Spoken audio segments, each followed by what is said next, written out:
Ma'am, you are not audible to us.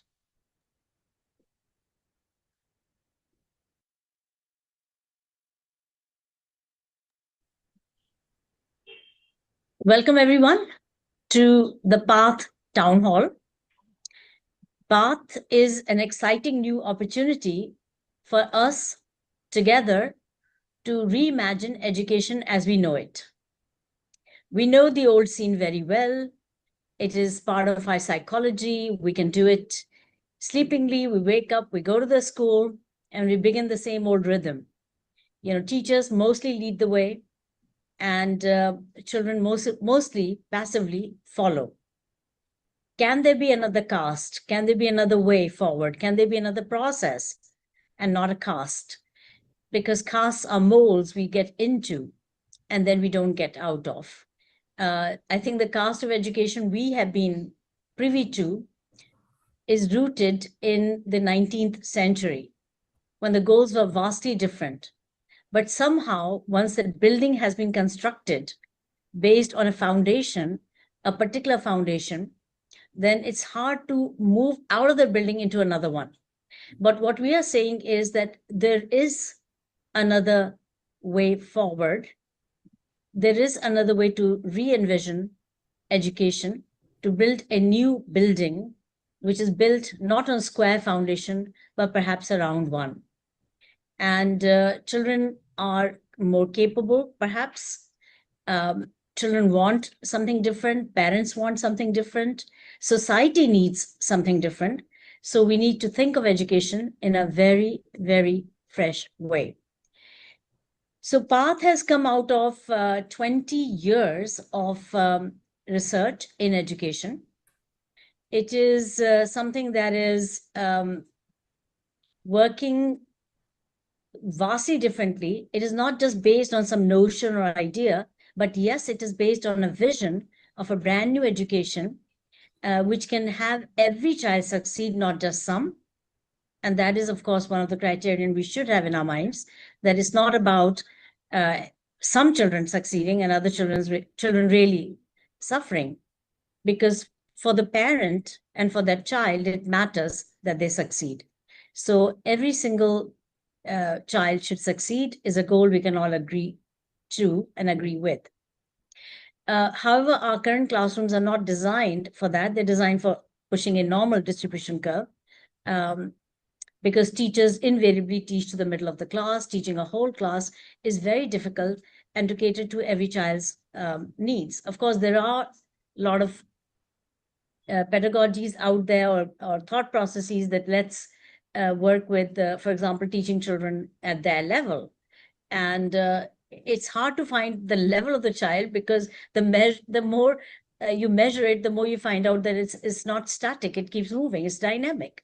You don't know something today, and within 10 minutes, you'll know it. The moment you measure it, you move to another place.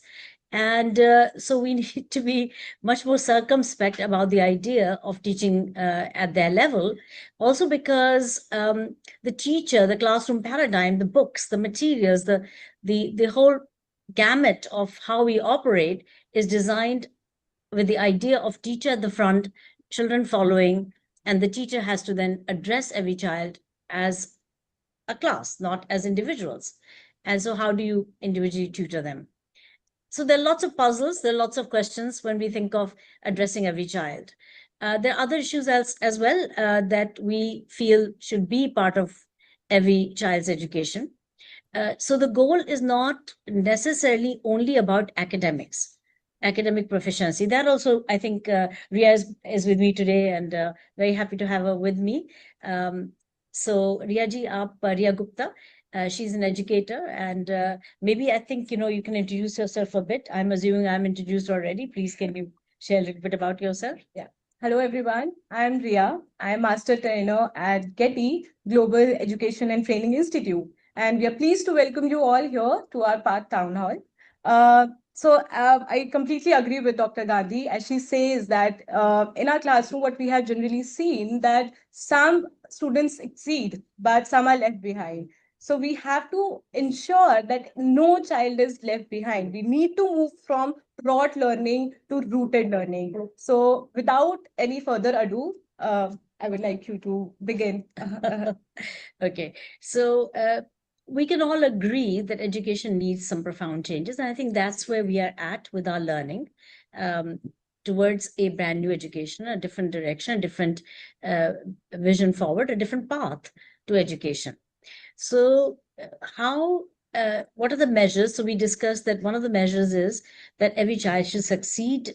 We're not saying that every child will be getting an A in everything, but can they maximize their own personal potential, given that's a whole class dynamic? Or is this an oxymoron? Just won't happen. So we're saying it's possible that every child can succeed and succeed much more than in our current systems. And this is definitely a direction we can go forward with. Then every child should feel their confidence, their ability to feel that they are capable of learning, that they can learn most things they set their mind to and work towards.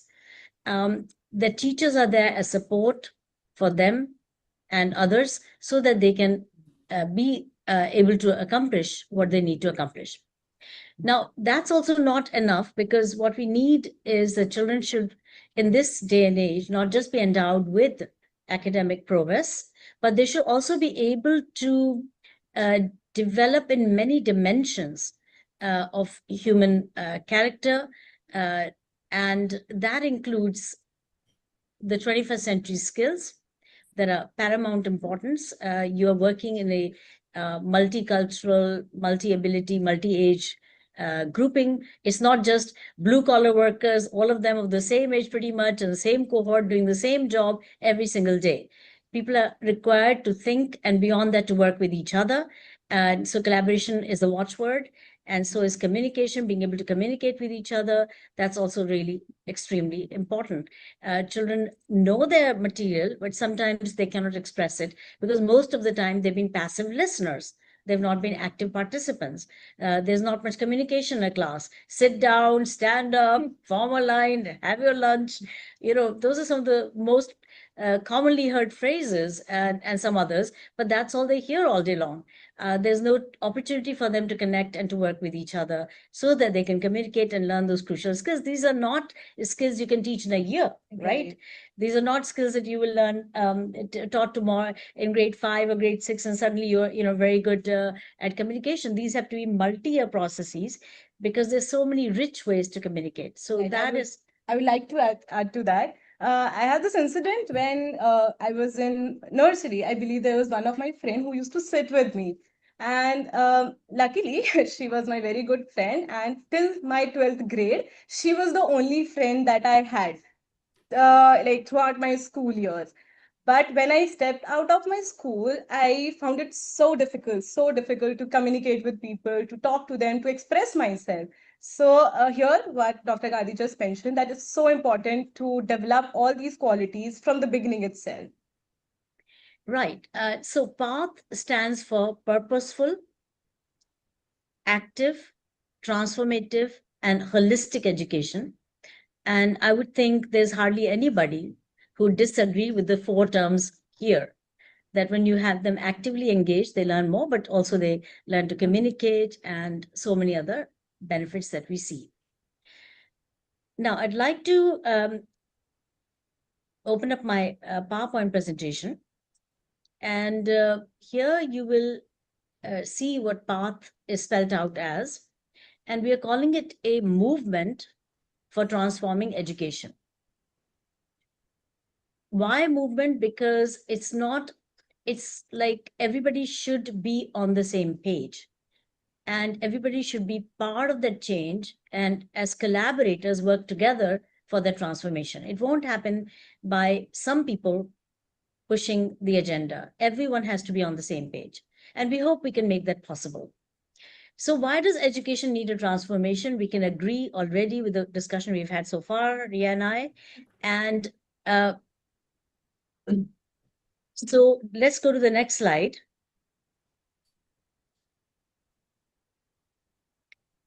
So how will we realize that vision? And one possible way forward, there must be many more, is what we are referring to as accelerating learning for all. And that is a pedagogy, the how to. So if path is the way, if path is the canvas, then alpha is the paint and brush. How do you go about doing it? And how do we get there? So let's say I'm planning a trip from Lucknow, where I'm based. We're both in Lucknow right now. From Lucknow to, say, Chandigarh, then we can choose many paths maybe to get there, right? We're saying, look, let's be on the path that's purposeful, active, transformative, and holistic. So we can agree on the path. Then how do we go? We can go with an auto rickshaw. Maybe. That'll take a long, long time. Yes. We can go with the bicycle going further back. All right. Auto would be, of course, more current than 19th century. We could go on Ikka, on Tanga, or so many ways together. We can go in a car, we can go in a Jeep, we can go in a bus, we can go on a train. That's Wow. another possibility. And we can even fly. So the point is that these are different ways we reach our destination. And destinations, this very confident, young, person who is capable in so many more ways than we've been able to nurture in our current education. So this is the way forward, and what it is, we'll discover together. So first is the path.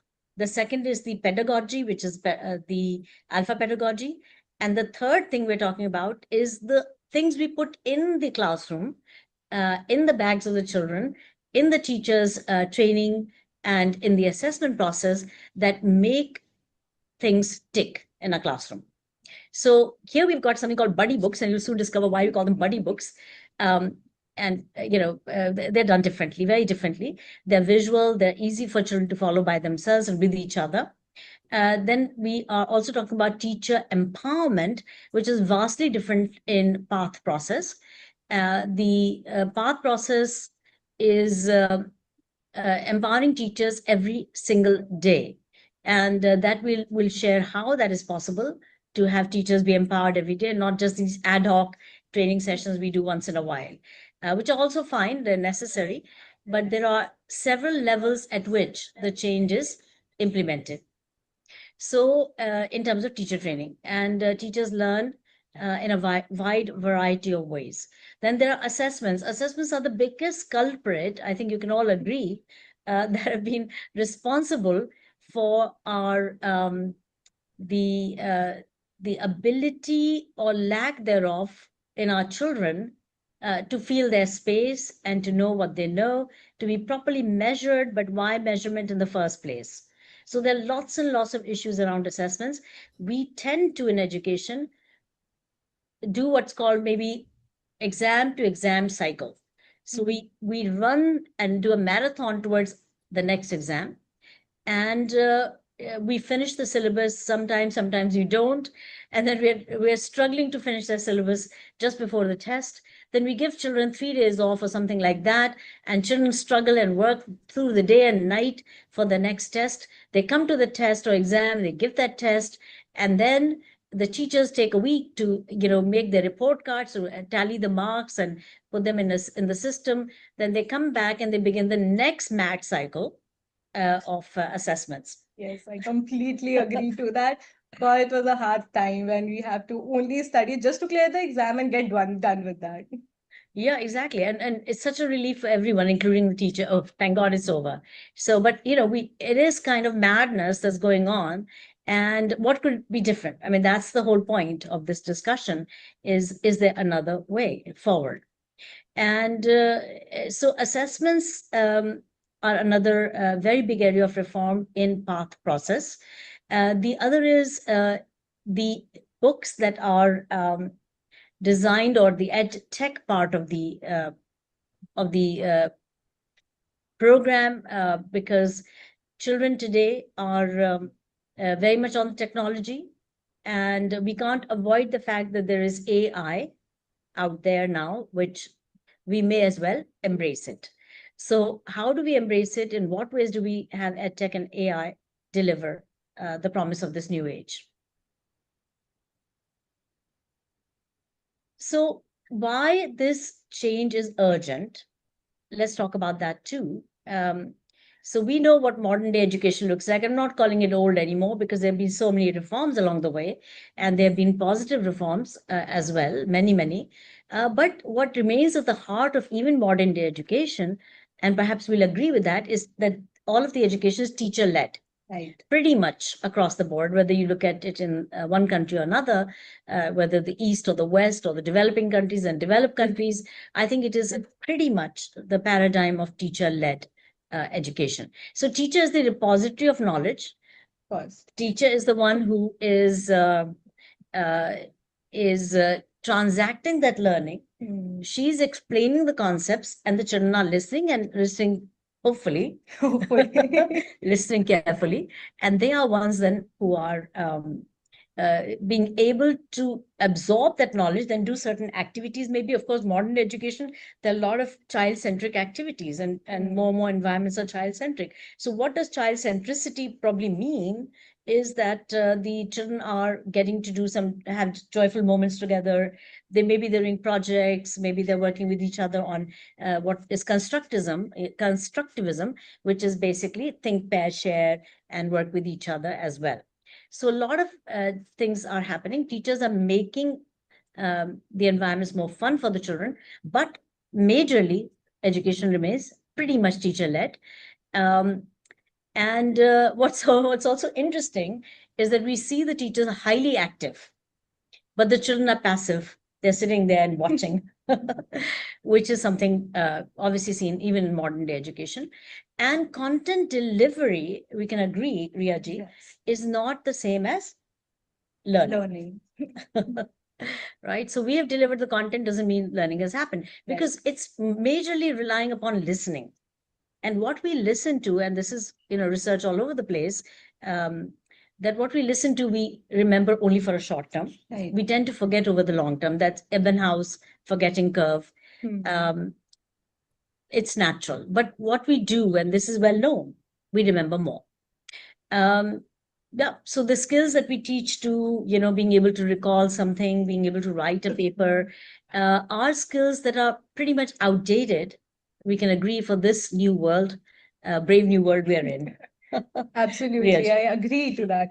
The question is that whatever they are listening to, are they actually learning those skills? Are they able to use those skills in real world? Or is learning or this classroom environment is just a matter of listening and giving exams?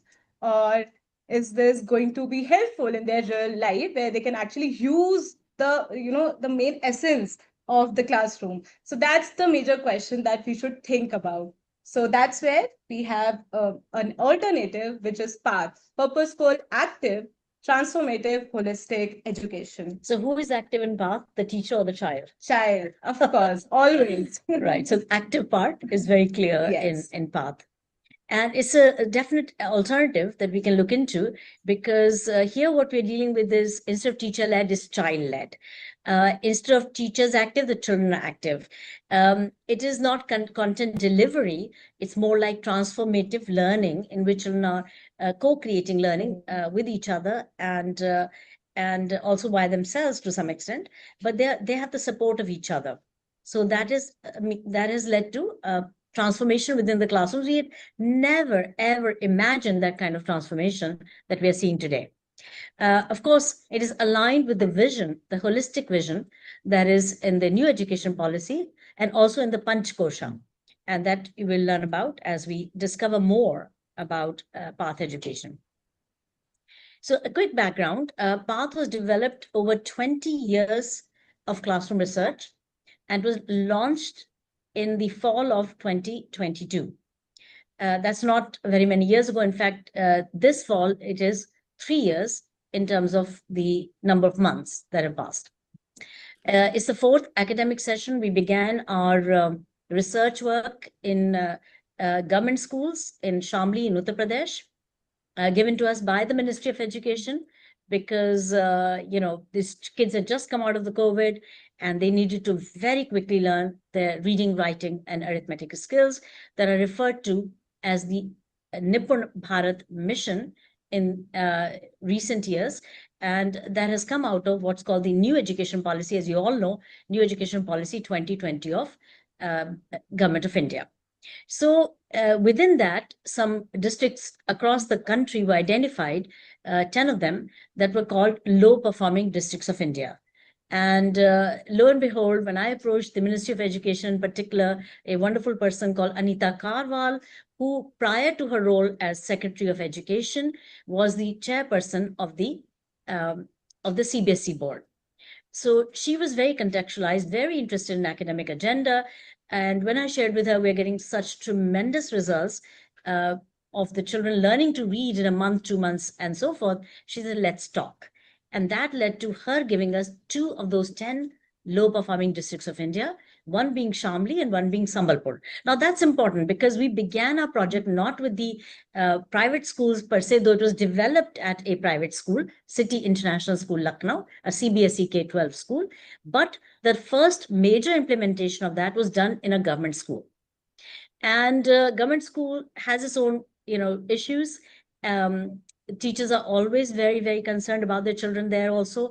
They want their children to succeed, but the issues are different than, say, private schools. Private schools have their issues also. We work now with both.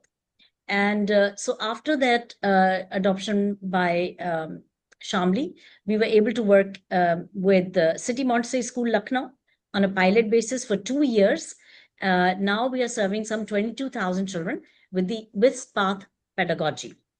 And we are also in 8 countries now. We are backed by UNESCO, NEP 2020, NCF 2022 and 23, and the OECD research, plus our own validation by Harvard Graduate School of Education. So here is a video which I'd like to show you.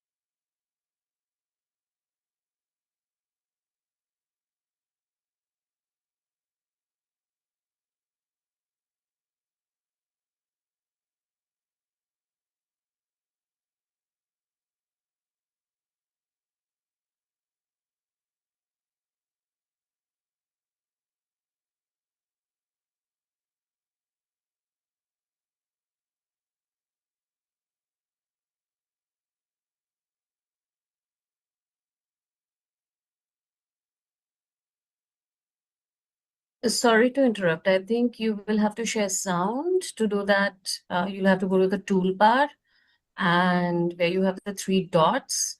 If you click on that, you'll have an option for sound, which you will have to share then.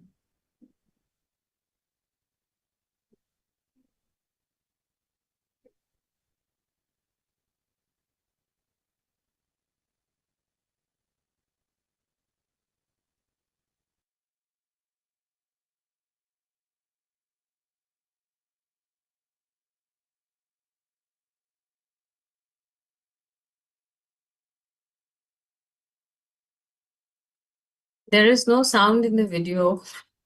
So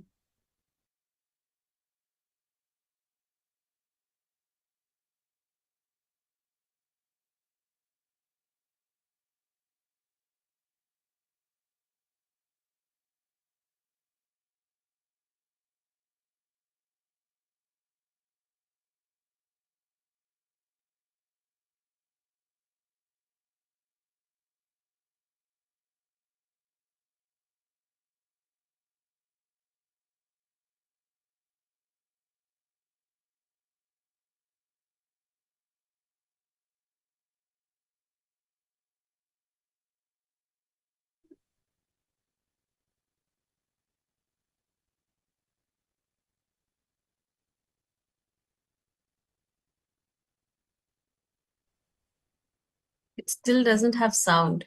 You'll have to use you'll have to use the toolbar of Zoom.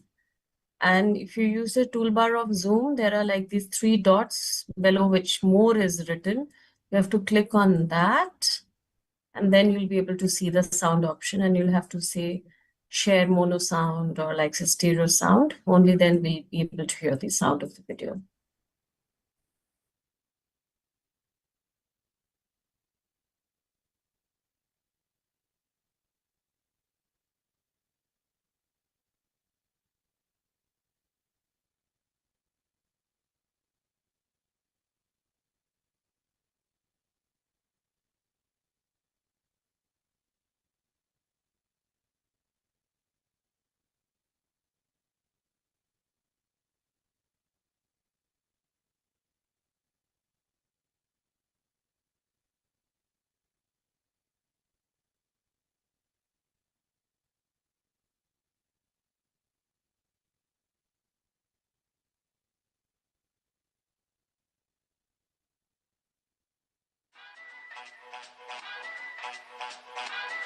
Yeah, it's there now. Thank you.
Right. Okay. Right. So can you please, now it's your turn to give your comments on what is the difference that you see in this classroom versus the classrooms that we normally witness. So can you please write down in chat?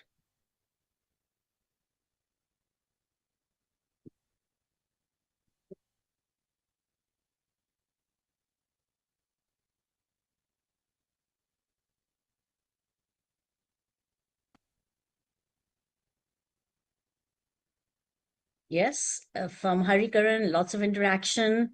From Anushri, activities instead of books. From Priyanka, more engagement of students. Sneha, experiential learning.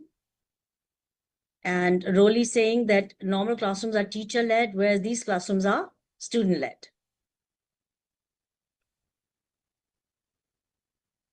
Okay. Yep, these are some of the things you have been noticing. It's activity-based, it's experiential, and it's learning with fun. So I think we can agree that this is what we really possibly want, active classrooms where children are learning and learning with each other. They are noisy classrooms, but they are productive in terms of learning. So it's a productive noise rather than a disturbing noise where learning is not happening. They're not chit-chatting, they're actually focused on the job. Will learning be more in this way, Diyaji, or will it be the same or less? it would be a lot more than we can usually think of. You can see there was a lot of noise, as ma'am mentioned, that it is with purpose. They are not just wasting time running around, pulling each other hair. No, they're not doing that. They're actually discussing. They're actually helping each other, asking questions, and also if you notice that they were did you see that high five? That's the best part. I love that when I get to know that I did well, right? Absolutely perfect. Now we'll do a fun interactive activity with each other. And I'm going to go back to my PowerPoint presentation. And we're going to do the activity which is called Fun with Names game.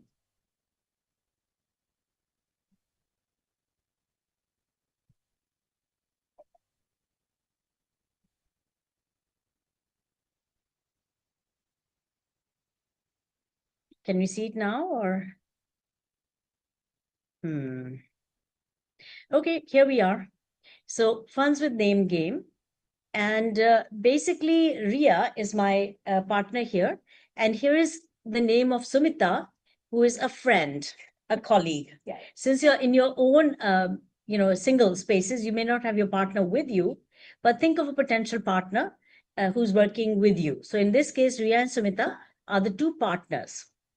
So can you write down the first names, your first name on a sheet of paper and your partner's first name on that sheet of paper? Right? Imagine a partner name and write it down. So here it's Ria and Sumita. Okay, I can see people at work. Excellent. Once you've written the two first names, cross out any duplicate letters. Keep it just once. Every letter keep just once. Like in Ria and Sumita, their I was common, so one I is left, not two. And A was common, so one A is kept, not the second A. Right? So now you have unique letters. In our case, it is 8 letters. Now put a box around the 8 letters. And we're going to now do a timed fun activity. So in 3 minutes now, think of all the words that you can make that are 2-letter words, 3-letter words, meaningful, of course, not names of people, but nouns, verbs, anything, adjectives, 3-letter words, 4-letter words, 5-letter words, 6-letter words, any number. You can repeat a letter. That's not a problem. Now you've got your unique letters. You can repeat any one of them as many times as you wish. So make as many words as you can without using proper nouns, people's names, especially no people's names. Okay, your timer starts now. How long do we have, Ria? 3 minutes. 3 minutes. Okay, so 3-minute activity. I can see a lot of focused people here.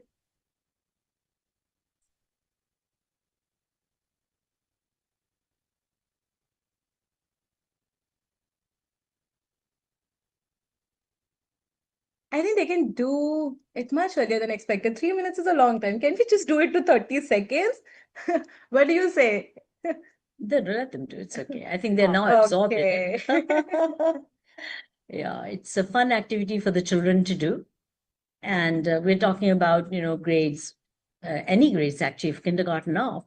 Even grade 5 children will enjoy such an activity. We enjoy as adults. Oh, yes, we Mhm. do. Mhm.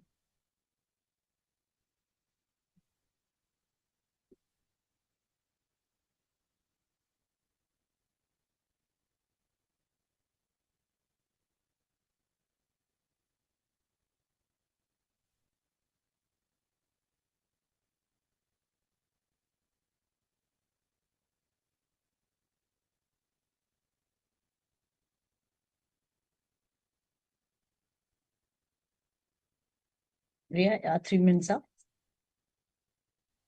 1 minute to go. Not to scare you. Teachers may always give more time. They can feel the Yes. mood of the class. If everybody's on task, then don't push it. Yes. Don't rush them.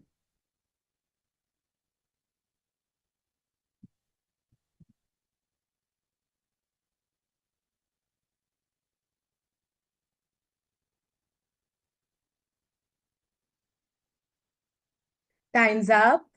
Okay. So now can you type the biggest word in chat that you could make? The biggest word that you could make. Each one of you. 4-letter, 5-letter, 6-letter, 3-letter, as you wish. So lovely to see a young person here with us.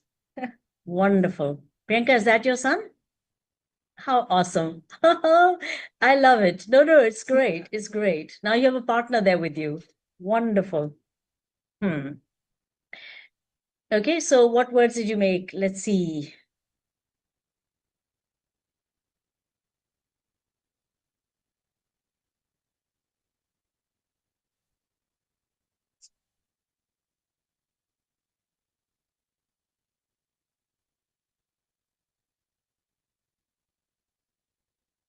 Interactive. Wow, Smita, that's huge. Long word.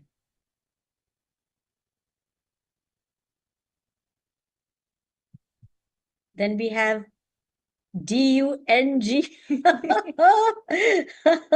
Star, Sneha, Hirsch.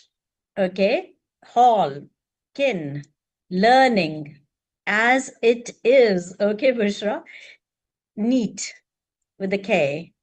Then you've got dung, nag, dug, seed, tram, stair, atrium, that, omega, some mega game. My goodness gracious me. Make, neat. Wow, this is amazing.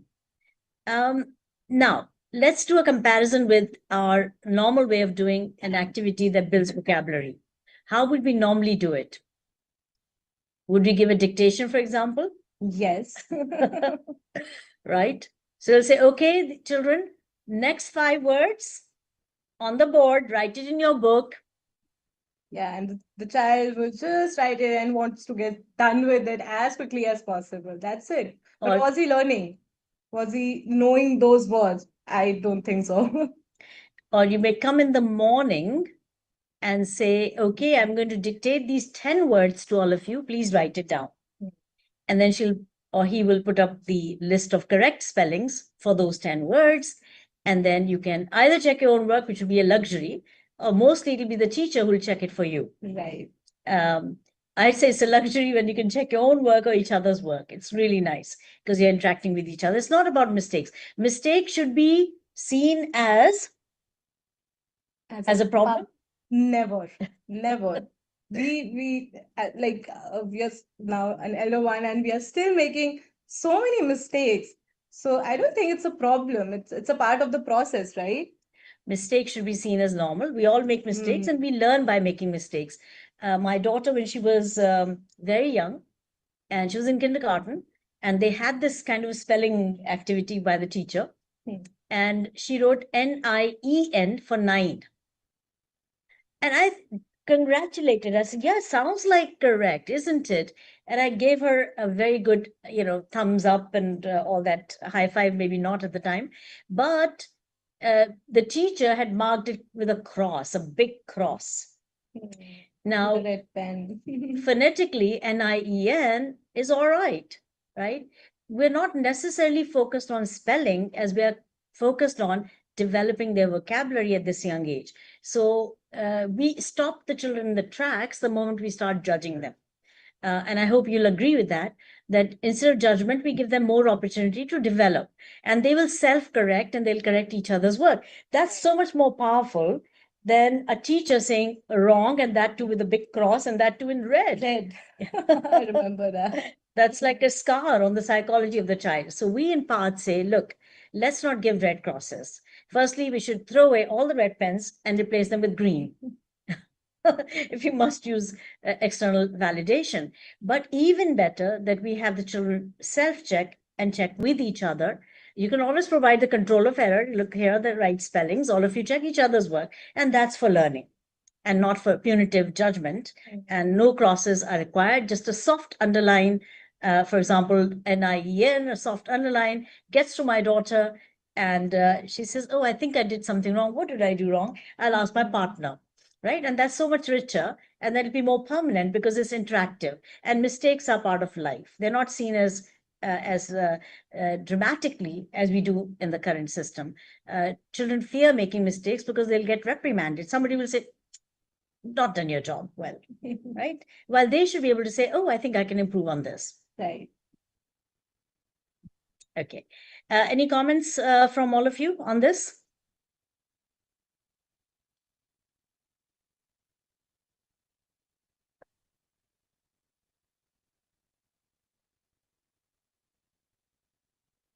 Okay, so you've written that it's an opportunity to learn. And as learning steps, Poonam says, Nikhat says opportunity to learn. Then Indrani saying, yes, we agree to this approach. Okay, right. Okay, so let's move on to the list that we made for ourselves. So here is where we raise ambition for the child. We raise the possibility that they think of learning in a richer way.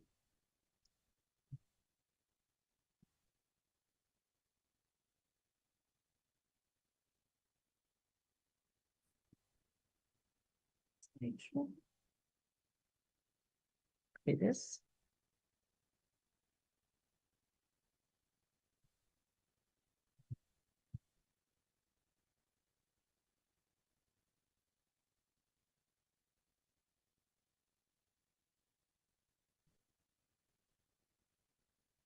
Okay, I'll try this once more. There's some learning factors for us, which we will probably figure it out in no time. But can you see my PPT? Okay, here it is. Okay, so these are the words we were able to make in 5 minutes. So there is this question in our minds.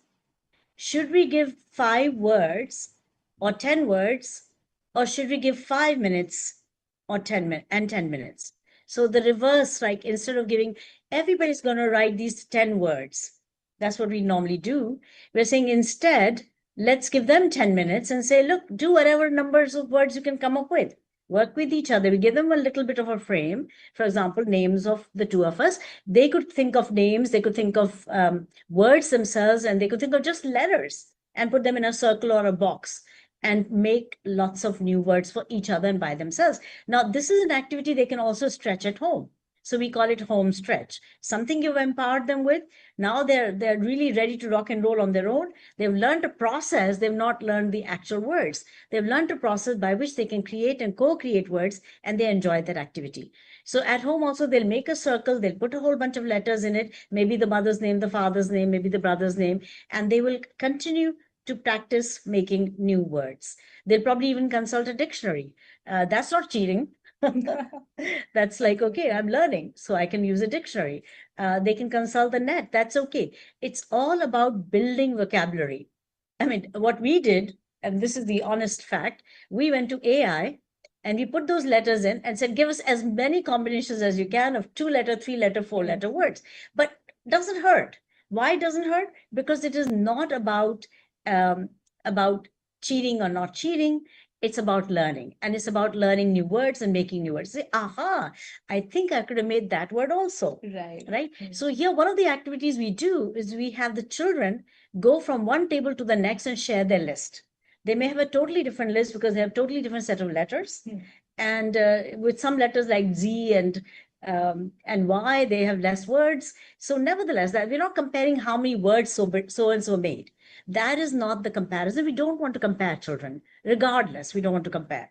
But if they go and share, like Ria and I go to a table where 2 of our colleagues, this is a room full of people here helping me put this, wonderful event town hall together for you from our own office. So basically, the idea that children share means they also learn to share. It's not just about learning, it's also about sharing. It's about collaboration. It's about excitement around learning. It's about interactions that lead to greater learning. Would you agree, yes or no? Give your comments, please, now.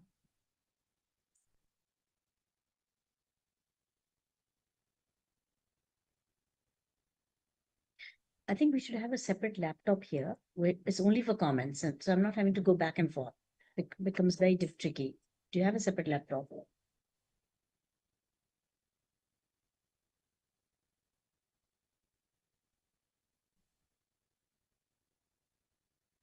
So Alicia is saying she's agreeing.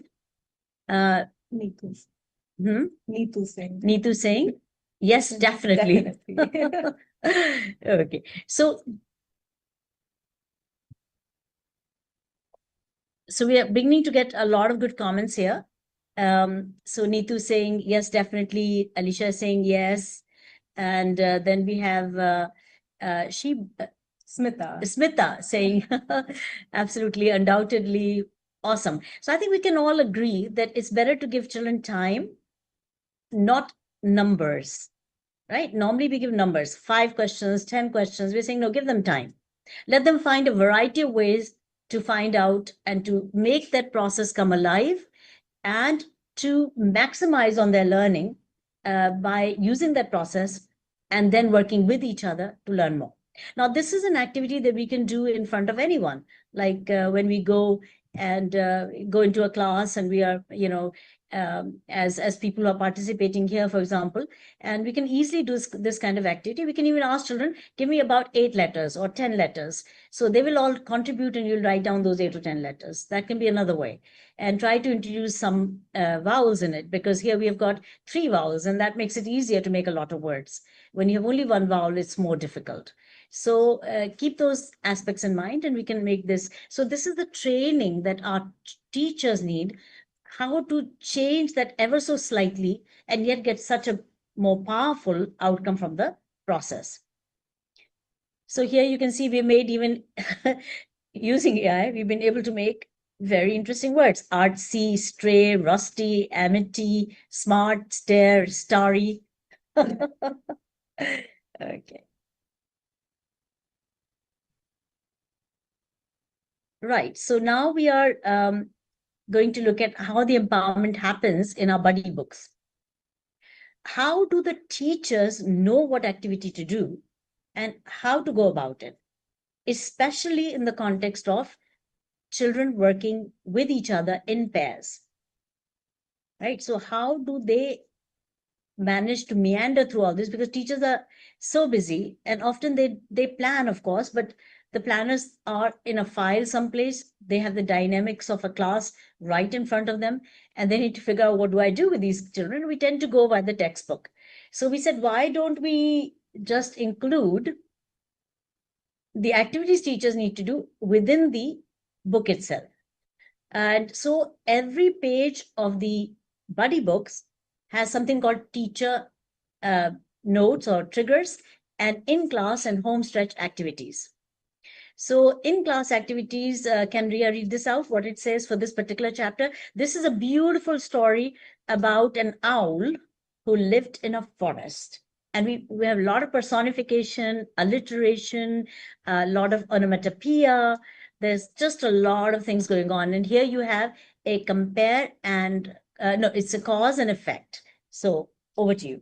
Yes. So see, the triggers are already given in the textbook, so you don't have to worry like what exactly it is. How are we going to go about it? So you just have to follow the triggers and then just act it out. So the first trigger, as it says, look at the colors on the owl's wings. Each color links a cause to its effects. Second trigger, if you want more clarification, for each color, read the cause statement on the left and match it to the color effect on the right. Do not forget to color the owl's wing with the same color as the cause. And now we can talk also about the home stretch activities, which are also given on the same page. Every page has these. So they're tremendous support, not just to the teacher, but also to the parent. See, often parents are not privy to what's going on in the class. At most, they will see one statement in the diary saying, today your child did X. And that is also perhaps copied by the child in a, in their handwriting towards the end of a day. And or their little ones, the teacher has to write 40 times. Done in class and for homework. And we're not calling it homework, we're calling it home stretch because there's a reason. What do you think could be a reason for calling it home stretch and not homework? because what we are doing here is that whatever activity that we do in our classroom, we are stretching it a bit. Whatever you have done will be stretched. Now you're going to do that same activity with the people around you at home. So that's how we are stretching. We're not giving you as a load of work that sounds like a burden to you, but some activity that you have done with the friends in your classroom will be done stretched a little bit more, and you'll be doing it around with the people around you. And you don't need a tutor. You don't need your parents to tutor you. You don't need a tutor. You can do it on your own. That is a big mantra. Like, you should be able to do this on your own. So what is the home stretch written here, Ria? Write a few causes in your notebook.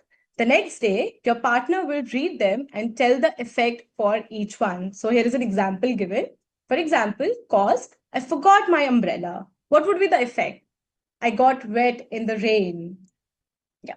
So can we think of any causes and effects ourselves? This is a grade 3 activity, by the way, and grade 3 story on which this little exercise is based on cause and effect.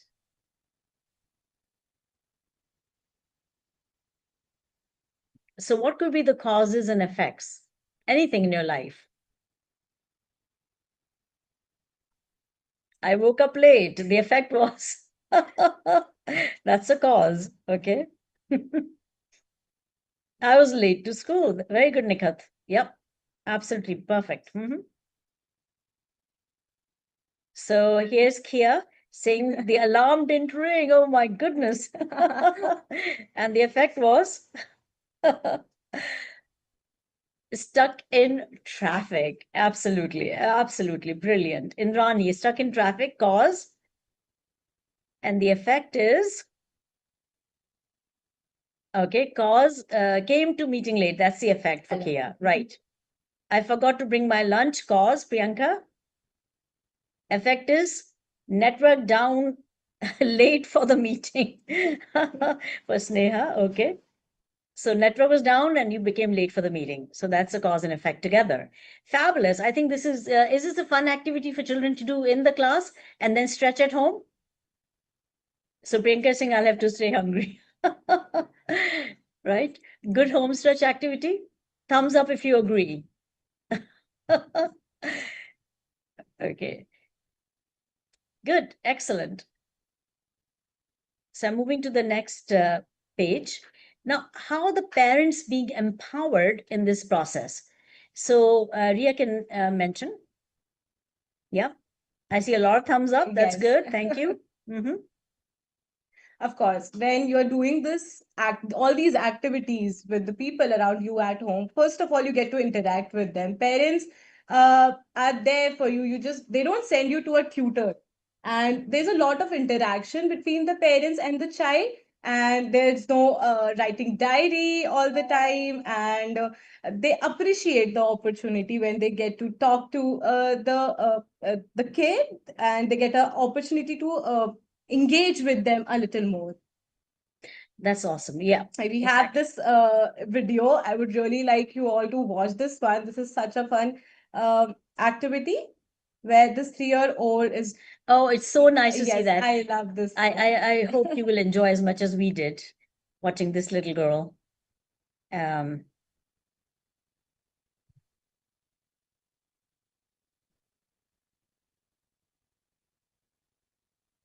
Neetu Singh is saying that the cause was forget to fill the fuel, and effect you can imagine.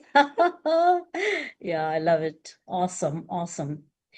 Okay, so the technical aspects of it are still working out. Right, not able to play this video, but let me just explain what's in the video. In this particular video, the entire family is sitting on the right. You can't see them. They're sitting on a bed to the right of the door and sort of behind the screen that you can see right now. And once in a while, this is like the family taking a video of their little one. This is a 3-year-old Montessori child, meaning what we call nursery in most of the country here. And the mother is having her read, picture sounds because we don't do letter sounds. So this child is decoding by herself all the picture sounds. and the mother's asking, the child is answering, the child is asking, the mother is answering. And this is so awesome to see. And the whole entire family is doting on the child. Now, this kind of scene, do you see this as common when children do homework? Is it like this or is it different? Any comments?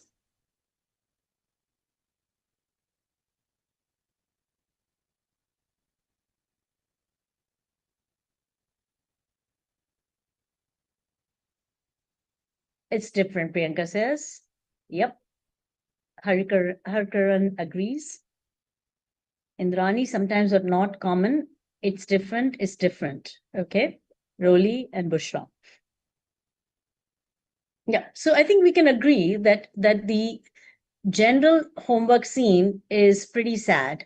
Imagine the little child getting all the doting in the world rather than reprimand. Oh, you couldn't get this letter right. There must be some of these pictures she can't decode, except she did decode all of them. Yes, she did.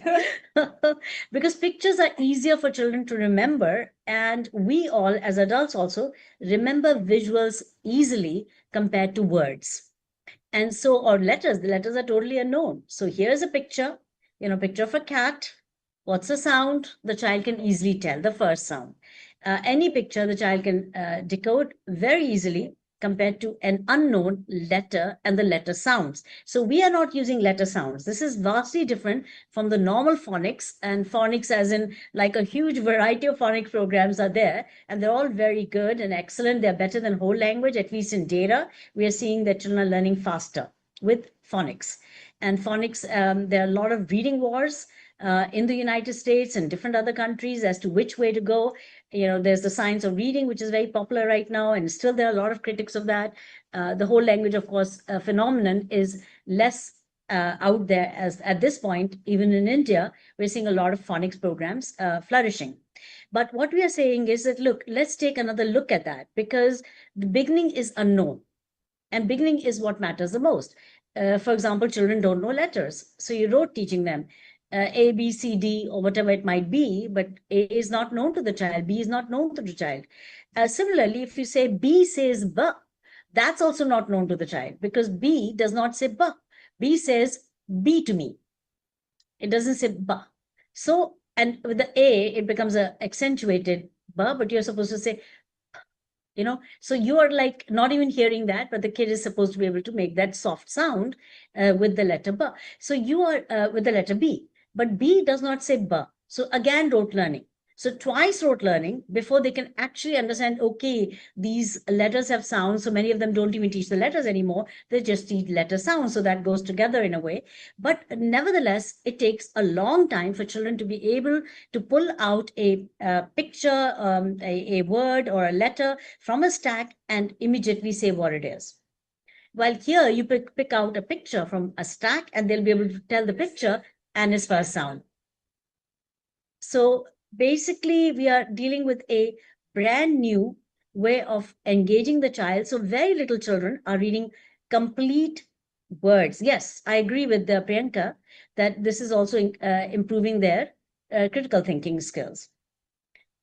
Yeah, please feel free to continue to comment as you engage with this content we're dealing with. I'll go to the next slide.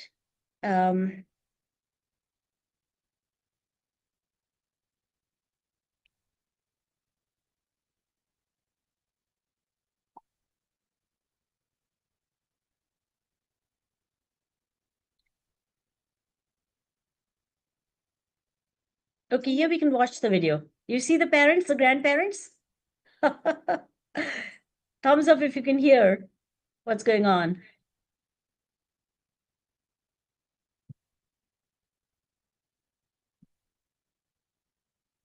Not audible.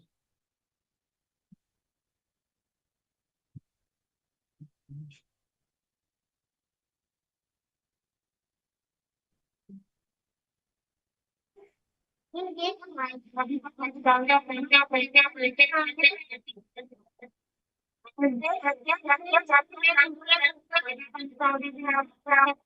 it's audible.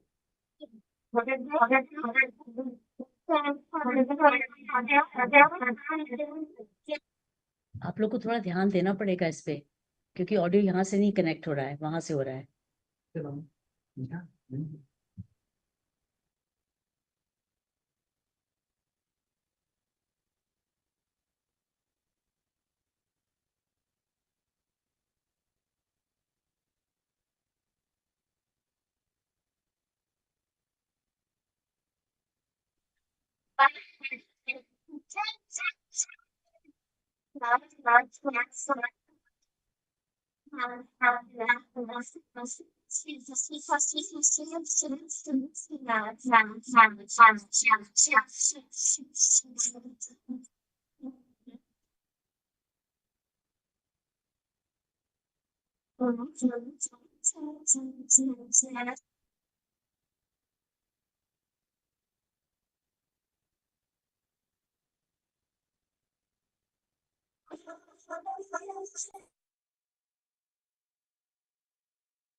Hello, my name is Ojal Singh. I study in class first M. Today we are going to learn two-digit subtraction with our maths toolkit. So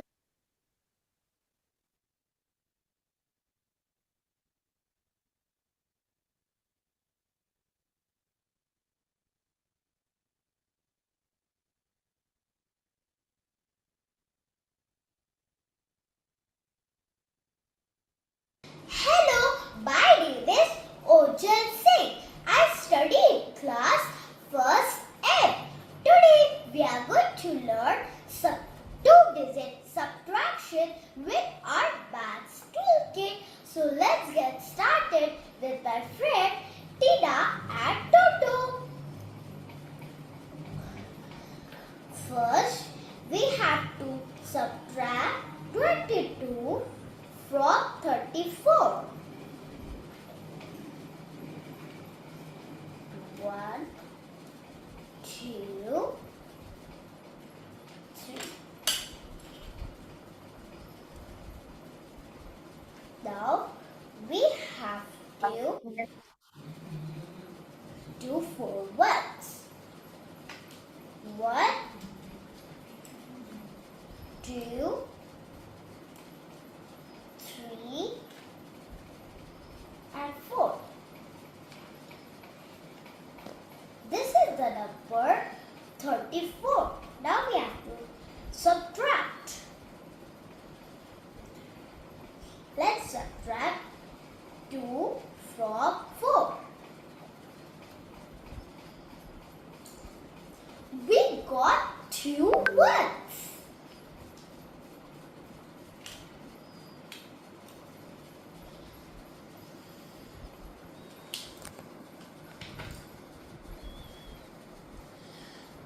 Now we have to subtract 2 from 3.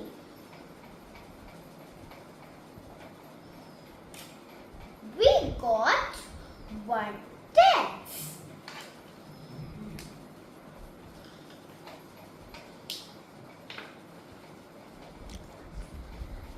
The answer is 12.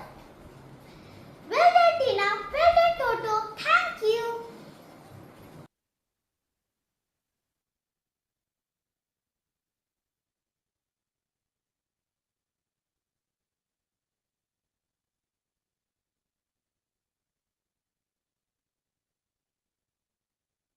So how did you like this video and the previous one?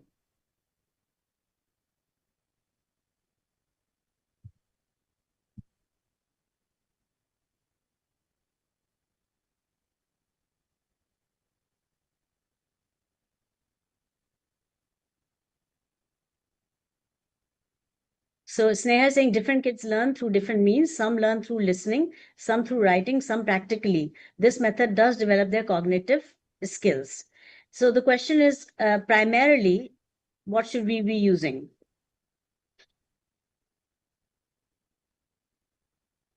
What should be our primary mode of dealing? Of course, this notion of the some kids learn through verbal, I think this has been an interesting issue because Dr. Howard Gardner came up with this idea of multiple intelligences, that we as human beings have a lot of intelligences.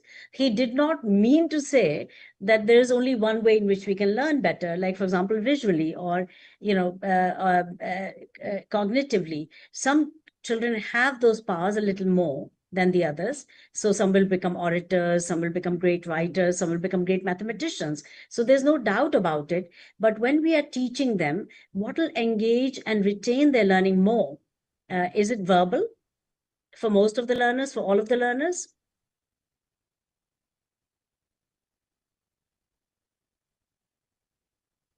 So looking forward to your views.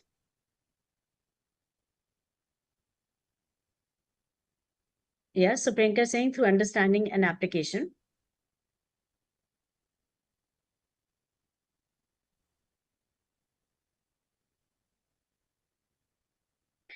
Okay, so let's proceed on with the idea that learning can be different. I am, not sure research is very conclusive about the idea that you teach in a certain way to certain children. So you don't say, oh, I can see this one is a budding writer, so I'm going to teach these 5 children in the verbal way, right? So this is where I think differentiating learning by ability or cognition levels of the child is, we are saying that that is something that is to be set aside for now. And you think of children as putting them in a very collaborative environment where you're not thinking skills. You're not thinking these kids have this skill or that skill, and differentiating by that skill. We're saying in this particular very energizing environment, in this highly interactive environment, that the children are going to learn a lot better, whatever they have to learn. And that in doing so, they're getting all the environments. So they're getting the verbalization because 2 children are talking to each other. There's a lot of communication. They're also learning verbally and visually and kinesthetically. So if you look at the multiple intelligences, what are they? So you've got analytical intelligence, you've got verbal intelligence, you've got kinesthetic intelligence, movement-based, you've got spatial intelligence, you can think in geometry, you've got your intrapersonal, the interpersonal, the naturalist, and also one more. So those are the 8 intelligences, and to that, Howard Gardner has added the idea of existential intelligence. So I was very fortunate to have him as a guest. I invited him to Iceland, where I was doing my first laboratory of a school given to me by the government of Iceland as a charter school, which we won the bid for. So in that, 2 schools were there, pre-primary and a full-blown K-12 school. So here, I wanted to pick the brains of people like Howard Gardner, who has floated this idea of multiple intelligences. We had a wonderful discussion. And one of the questions I asked is, why is there not a spiritual intelligence or any kind of moral intelligence? And he said, I'm still working on it. Then a few months later, we saw him float the idea of existential intelligence. So yes, interpersonal is there. There is one more intelligence that we have covered so far. That's movement. Movement is your dancers of the world. They are there. Yeah, but the fact is, if you can include all those environments in a single classroom, that perhaps the learning is greater. So everyone picks up what they need. You don't have to differentiate a class, and they will grow up in their own natural way, like different trees, Ria, right? One is a spruce tree, one is a mango tree, one is a maple tree, one is, every seed grows in a different way. And similarly, our children will grow and mature in different ways. But the question here is, what kind of a learning environment do we provide which is going to serve them all and better? That's the question. So a loving gardener sees this plant needs a bit more water, this plant needs a bit more air, this plant. So yes, the teacher must know where the child is, not feeling so good in a classroom, where the child could be helped a little bit in this or that. And that's where we have what's called reflection register of the teacher. So this is again different. Teachers do not need planners at this point in time, because all the plans are given to them in the books. As you saw, the in-class activities mentioned on every page, every half-page modules. They're frequent, and they are a very good guide to the teacher as to what to do in the class. And they're ready reference. It's not like it's in a notebook someplace or in a library where you have a resource center for the teachers. So here it's an ongoing support for the teacher, and the teacher can also keep, therefore, they do not need to make a teacher planner, which is what we normally swear by and have been doing, and every teacher does that. We're saying, look, instead, let's have a reflection register. So a reflection register is kept on the table of the teacher. It's a ready reference. She gets up and sees what's going on in the class. We say tiptoe around the class. Don't disturb the class while they're in action. But of course, you notice whatever is going on. You come back and write it down. Then you think and reflect and say, what can I do to overcome that particular observation? So for example, you might see two children are not engaged. They're not understanding what to do. Couple of children are actually talking about something else. They're not on task. So what the teacher needs to do is write it down and then not act on it immediately and reprimand them, but create the conditions where they will also learn. So those are the soft side issues that we work with that take a lot longer to change behavior, because teachers tend to be very immediate about telling the children how to behave and what to do. We want to launch ourselves in the long term. We want to bring out those behaviors in a manner that is much more becoming, that doesn't label children, that you're always missing your homework, that you're always naughty.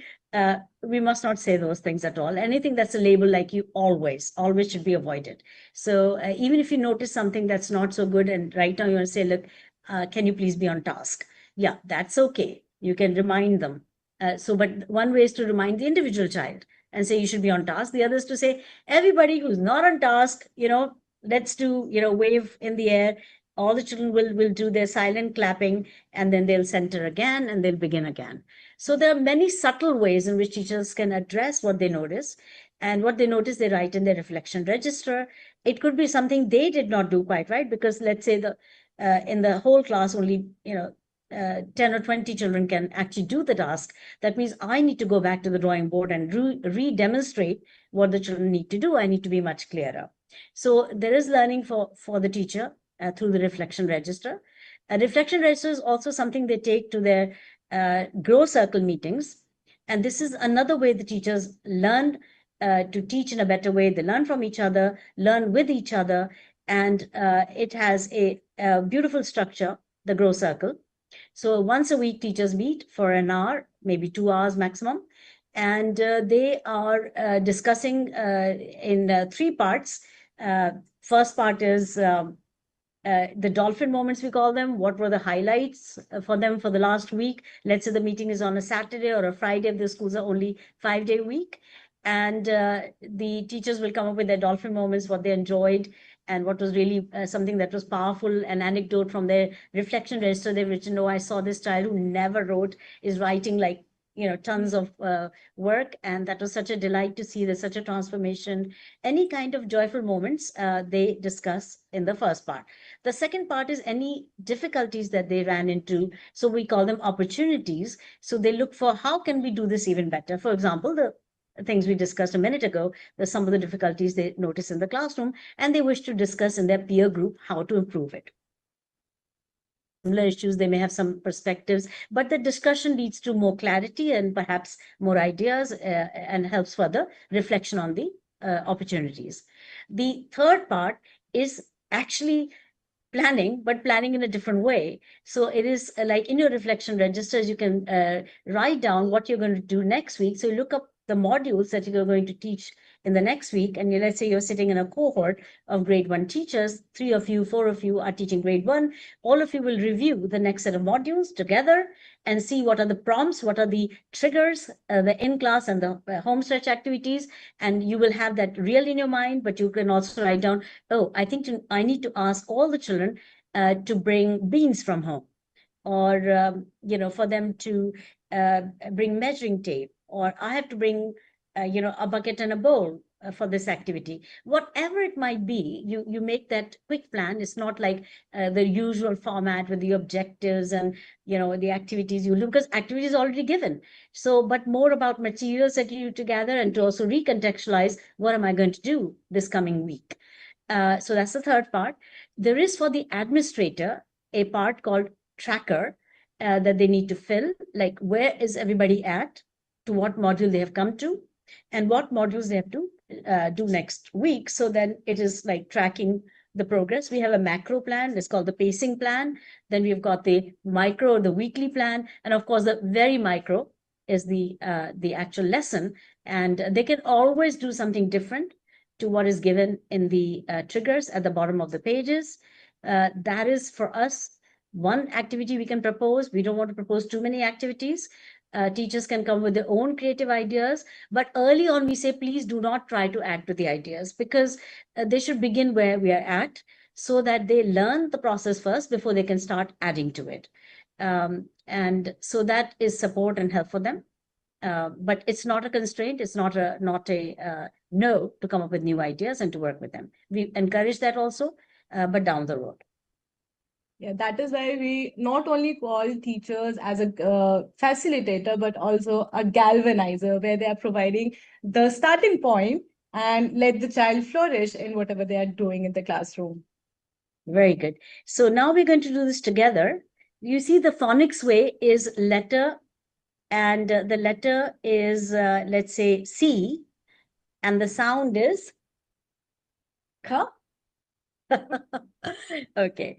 And the alpha way, the pathway, is a different way. So what is the pathway? So I'm going to ask as a partner, she's my partner in class, and I'm going to ask her a question. So I'm doing a teacher-child demonstration. That is the first thing we do. We don't go to the front and teach. What we do is a demonstration. This is really powerful, really different. I never teach alone as a teacher. I always bring a child out to the front and do a what's called teacher-child demonstration. Now, in selecting the child also, there's a process. So we don't just select a child. We have all the names of the children written in on ice cream sticks, and we have them, or chits of paper in a box. So I close my eyes and pick a chit. And I say, okay, on this chit is written the name of Ria. So Ria, will you come forward, please, and be with me as my partner? So Ria will be happily coming over to the front. Normally what happens? So they know that it's time for teacher-child demonstration. So all the kids, me, I, and teacher invariably, unfortunately, picks the children that she feels will do a better job. And that is invariably some children. So they get a bigger chance and bigger, opportunity to come to the front. Here we make it fair. So if by chance, well, what we should do is if Ria's name has come out, I'll put that on the side or in a different box. So next time I call some child out, it'll be from the remaining set of chits. So it's very fair, very transparent, and teachers should be always very transparent. And that's how every child get a chance, and there is no such group and sitting at the back and not even caring what's going on in the classroom. Here every child get the chance so that they can come forward and communicate with the teacher. I really find it so exciting and such a wonderful thing to do when every child is getting a chance to communicate with the teacher and do an activity with them. Right. Okay, so we'll do what a Yes. teacher is supposed to do with a child. So for a minute, let's say I'm the teacher and Ria's the child that got picked randomly from the jar. And so I'll say, Ria, what is this first picture of? Is this a car? Absolutely. Perfect. Well done. Okay, that is a car. So what's the first sound that you hear in car? Car. Cup. Brilliant. Well done. Well done. What is the next picture that you see? I don't like this fruit, but it's an apple.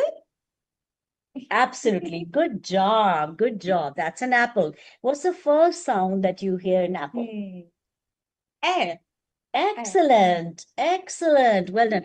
It's not a, it's not it's air. very good. Because sometimes we tend to call it a, which is obviously not the right thing. It's what is the sound that you hear in it?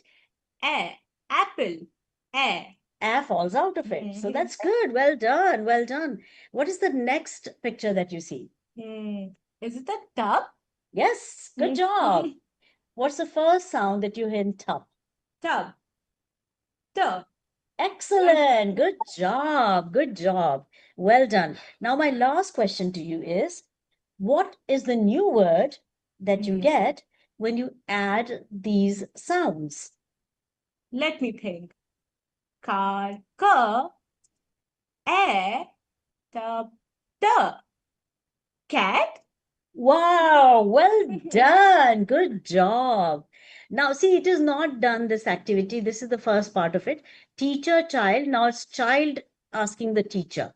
So the next word in the book, the child will ask the teacher, not this word, the next word. It's not repeat after me. It's learning a process. I'm asking, what is this? My partner is saying, this is a particular picture name, car. Then I'm asking, what is this? The other person is saying, this is apple. What's the first sound? The second question I ask, what's the first sound of this picture? What's the first sound of this picture? What's the first sound of this third picture? And then, so I'm learning two questions, how to ask those questions. The very little ones also ask those questions. So what is this? What is the first sound? Those are the first two questions.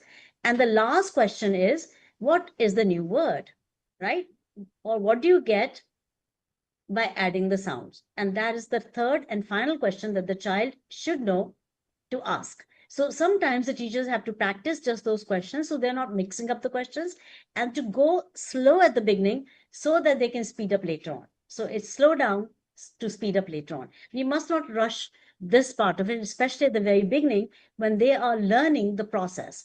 So here we are saying process is far more important than the lesson that car is car, right? That is not the objective of the demonstration. The objective of the demonstration is that the children who are watching, all of them sitting in their pairs, they're watching that what is it that I or we need to do to work in a pair. So first part is I ask questions, she answers. Next part is she, the child, asks the teacher questions. So in the next version, I think we'll put in more words here so you can see the second part. But for a minute, imagine she's asking, don't do the same pictures, but now she has to ask the teacher. So what will she do? I'll just Ask me. any picture. No, start with the whole thing. I mean, Okay. imagine it's a new set of words, Oh, new right, word. right, right. So, what do you see here? I see a car. What is the first sound of car? Cup. Cup. Well done. Thank you. Good job. Now, what is the second picture that you see? Apple. Apple. Do you like apple? Yes. What is the first sound of apple? Oh. Oh. Try again. apple. So I hear a. Well done. Thank you. Okay. What is the third picture that you see? I see a bucket. Try again. What else? It could also be a tub. Tub. Right. So what is the first sound of tub? Tub, tub. Tub. Good job. So well done. High five is very important because I really like that part of an activity. So what word do you get when you add these sounds? K, a, t. I can see those pictures. I'm deriving those sounds as I'm relating it and add up to make cat. That's wonderful. Good job. I love it. So this is how the process goes. So they have learned that how one child will ask a question and the other child will answer. Then for the next word, the child will ask the questions, the second child and the first child will answer, and they'll give each other a high five. And what we also learned that they will say, if something goes wrong, try again, think harder, try again. There's another way. You don't tell the answer right away, you say try again, right? And this is something we teach the children. Very important that they learn these manners, how to work with each other as equals, not as children who are higher and lower. It's not like teacher and child. Teacher knows, child doesn't know. No. In this context, we are saying both are to be equal, right? So I've empowered Ria enough that now she can ask me questions and I can answer. And that's how the learning happens. So after the teacher-child demonstration, we do what's called child-child demonstration. This is one more chance to explain to the children what is their task with each other in a pair. So they have a whole bunch of words. They have maybe 9 pages of words that they're going to decode on their own without any other demos. So there are 2 demos. One is teacher-child demo. The other is child-child demo. So here again, I'll ask Ria, not myself. I'll say, Ria, pick any 2 names from this box of chits. She'll pick the 2 names. This is a child. And I will then read them out if they can't read on their own. Otherwise, Ria will read out, these 2 children, please come to the front. Ria will go and sit down. Now, these 2 children will do exactly what we did with the next word and the next word. So in the process, we have covered 4 words. 2 words we decoded and blended, and 2 words that the children are doing. So 4 words they practice with in the front. Now the class should know what their task is with each other. And they get going. They may begin on the first word, cat. That's okay. And then they'll continue on. We do not want teachers to come to the front and do demonstrations of every new word. And that happened in one of the campuses. Yes. Right? So teacher was teaching the old way. She thought she has to demonstrate everything. No. Where's the discovery? Exactly. There's no discovery if you're teaching everything. Let them discover, let them make their mistakes, let them figure out sounds, and this is a better way to learn sounds. And we've seen that in the village context of government schools also, much better way to do sounds than a teacher sharing sounds. And teachers do share sounds, but sometimes it's not the same thing, right? So this is something that is working very powerfully. Now we'll do one more activity in English coming up here. So all of you in the participant group, you're invited to do this yourselves.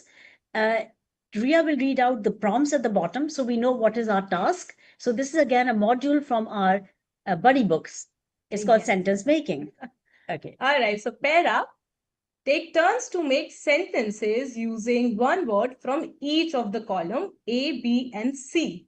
You can use any words from each of the columns. My dad makes dinner. My mom drives the car. Make up your own list of nouns and verbs in 3 columns as above and make new sentences of your own.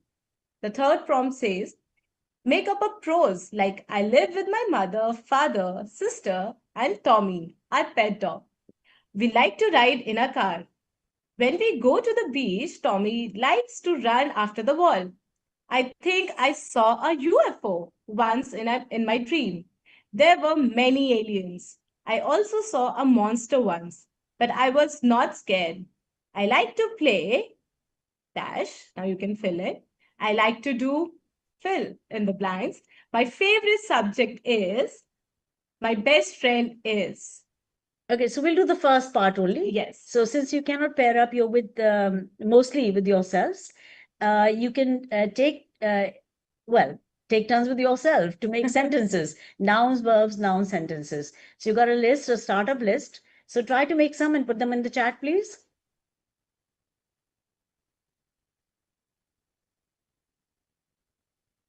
Dog chases ball, Priyanka. The dog plays with ball. Very good. Come on, be imaginative. Come up with great, funny sentences. No, these are good. These are good. I'm happy with I'm these. just These are like, motivating them. we're to talking be- about kindergarten, grade 1 children. Yes. I forgot. Then we push them harder. Okay, go ahead. Like I can come up with a fish rides a bike. So a monster runs in a UFO. The dog plays with a ball and monster runs with a You know, in a UFO. Very good. Keep it up, guys.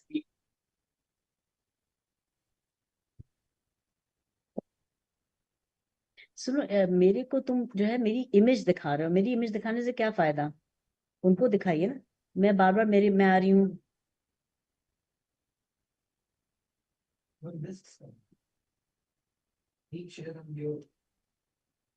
What happened here?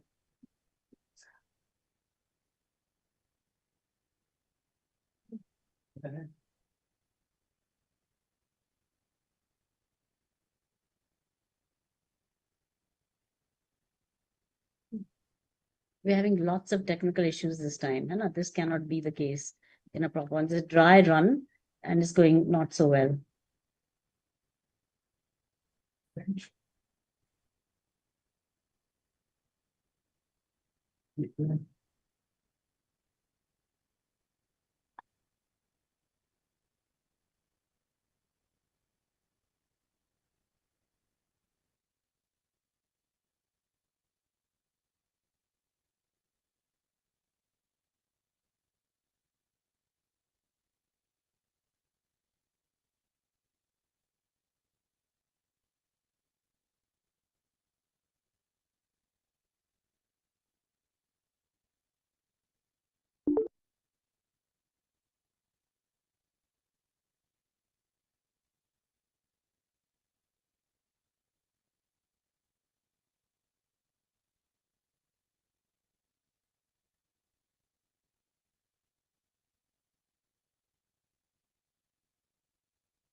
Okay, so we can see that we have just unleashed a process of learning by themselves.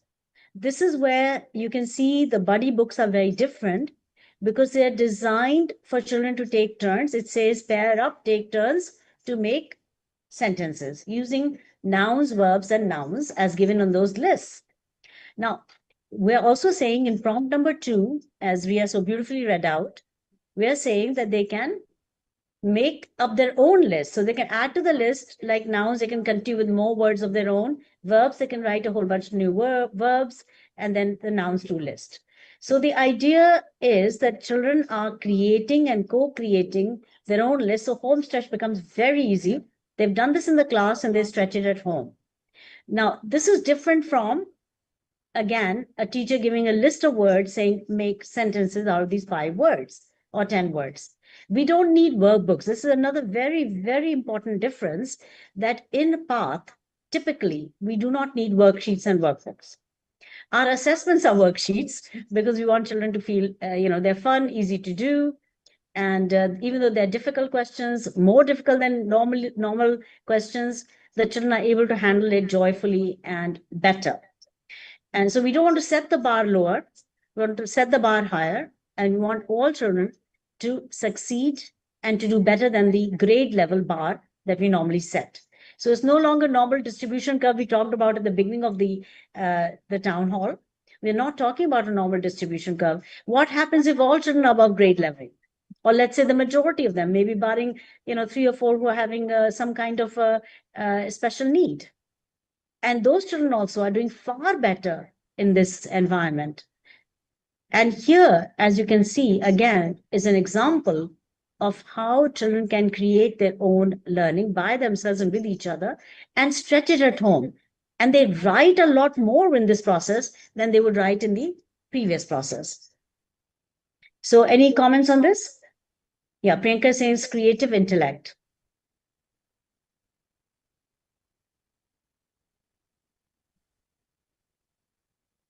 Ria, you want to say something about this? Course, here you see they're making sentences. Okay, we have one more comment by Sneha that it builds imagination. Of course, it does.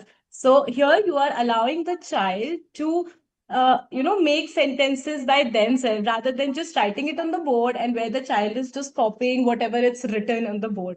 Here they're learning how to make sentences, especially when we talk about the third prompt here, where they have to make their prose. They have to make their own setting, a story out of it.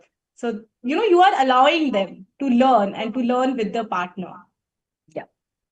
So, and we are raising the bar each time with each of the prompts. And they're capable. That's what we have discovered. We need to unleash a process and we need to provide that support that comes from working with a buddy as opposed to working on your own. So we've been used to the idea the teacher will tell and the children will individually do in the class. The teacher will collect a whole bunch of notebooks or worksheets. The teacher will correct it, give it back to them. We're saying, look, let's challenge all those notions. And without making it more difficult for anybody, in fact, on the contrary, making it a lot easier for everybody and making sure that learning is unleashed far above our expectations till date. Okay, and let's see how the children are writing in the fun way with this system. So you can see there's a ton of writing that's going on. It's in the notebook, not on a worksheet. They can also color these things, and many of these you can't see, maybe all of them, but we know when we go into the classrooms, we see sample of their work all across the walls and in the corridors and in their notebooks. There's just a ton of work. Typically, in a year, children of the various grades are writing 3 to 5 times as much than they did in the past. And as far as correction is concerned, because what happens if you write more, the teachers have to correct more. So therefore, teachers don't encourage so much writing, or they give you writing that's exactly the same. So it's easy for the teacher to meander through it. And we can understand that teachers have 40, 50, sometimes children, and to correct their work. So it is obviously a system that's not working for the teachers either. So we are saying, look, let's unleash a process of learning by each other. And even the writing, they correct each other's work. Then lots of questions arise. Well, how will they correct a prose? So you give a rubric on the board, and you take a few examples from the children's work and show how they can be improved. So you take a snapshot, you cast it on the screen, or otherwise you can write in your reflection registers. I saw these 3 types of problems that come up. Like they're not putting a capital at the beginning of a statement. They're not putting capitals in proper nouns. They're not putting full stop in the right places or the commas in the right places. This is where the teacher comes in to build context, right? So correcting each other's work after I build the context, makes it easier. I can even correct my own work. And I think correcting your own work is the highest form of correction because you're learning right away and you are also critically engaging with your own work. And that is something we need to teach our children. This is a good skill for the future. Often we have people in our context who will mostly just write whatever they need to write. They'll not think about it. And right now they will not even run it through AI. They're so super confident and they bring it to you and you say, well, it's full of flaws. So children are not taught in our schools how to correct their own work, and they must. And so this is a skill in of itself that develops. Then the question comes often, as we will appreciate, that where's the time? We're all in a rush. We have to finish all that syllabus. So what are the conflicts that come up? So much work for the teachers, and you all being educators, We do. So we all will agree to the fact that there's so much happening in the school. You will have to take care of the festivities, then you will have to correct all the notebooks and whatnot, exam paper and all of that. But when you are allowing the kid to correct themselves to help the other kid, your partner, कुछ तो burden कम होता है, right? थोड़ा तो burden कम होगा. Actually, when I get a piece of work, however bad, I get going. Right. So it is easier for me to double check on children's learning by correcting once more what they have already corrected for each other, and that way I also pick up a little Yes. more. Like, okay, children didn't pick up the nuance of this or that. So I think it is all learning for everyone, including the children. Then I come back and revisit it. It's not like I don't deal with it. And this is something I also want to mention about the old mad cycle of assessments, where we're assessing the children, and after assessment, we're giving them a report card, right? The report card goes to the parent. Parent looks at it and takes, certain action or the other. Some parents will be kind, some will be unkind to the children. And what we're saying is, look, let the feedback be vastly different, which is informing parent of where the areas of need are, because that's what they really need to know. And that you cannot do with a summative report. And summative reports have been holding back human potential for as long as we know. Yes. Because it says Ria is a good student, while let's say Sunita is not, right? So this kind of labeling that comes with or without saying, because many times the schools now, modern schools don't tell you that, but the child knows I'm not good enough. And that feeling is something we need to resist and in fact completely eliminate in our education system. Every child should feel, oh, I think I can do it, or I can get help from my partner, and I think I can do it the next time. Teacher's always there, of course, for me. My parents are there. Everybody's there to support me, but I can learn it. And that feeling is so much more powerful than saying I can't do it. Because I can't do it is a fixed mindset. And as Carol Dweck has so beautifully researched for all these years, I think she did 22 years of research before she wrote her book called Mindset. And it talks about two kinds of mindsets we have. One is a mindset that's called the growth mindset, and one is called fixed mindset. The moment I say Ria is the best student, I have created in her a fixed mindset. Is this going to help her? What's your guess? Is it going to help Ria to know she's the best student in the class, whichever way she finds out? Or is it better that she thinks of herself as in process, a person that can grow further? Which is better, a growth mindset or a fixed mindset in Ria, even though she's topping? Yeah, Priyanka says growth, Kavya says growth. Kiran says growth, Bushra says growth. I think we will all agree. And so we are saying growth mindset. Yes, Nikhat, growth. We can all agree that a growth mindset is what we need to nurture. And our system is actually designed to create a fixed mindset, because we dole out averages, and averages are the label that the children wear on their head. And often it says L for loser. 80% of the kids are not in the top 20%. And those in the top 20% are not happy either, because they're not rank one. And Carol Dweck gives her own example where she was topping in everything she was doing in terms of her gymnastic classes. She was winning every award. And one day she didn't, and she was devastated. It killed her that I'm supposed to be the topper. I'm supposed to always win. What happened here? There's a lot of soul searching, and this is what led her to this whole idea of growth mindset. And I think it's such a powerful reminder that we should not label children either good or not so good. Right? You'll agree with that? Right. So we need to create that mindset. How do we do it? I mean, then the next question, how do we do it? It's not a given that this will happen. With our old ways of interacting, the old report cards, the way we share success and failure, the way we report at PTMs to the parents, all of it is very old style, and it is creating not growth minds. The opposite is creating fixed mindsets in our children. Can't do this, can't do that. While the research in neuroplasticity, the latest research shows that our brains grow. Even as an adult, our brains grow. Right? They're neuroplastic. The more we use them, the more they grow. Right? So that means we cannot label a child not intelligent, I mean, that's just such a horrible thing to do to a child, to say not intelligent. And unfortunately, we equate marks with intelligence. That's totally wrong, because marks could be low because of so many factors. For example, the cat died at home last night. My marks were poor.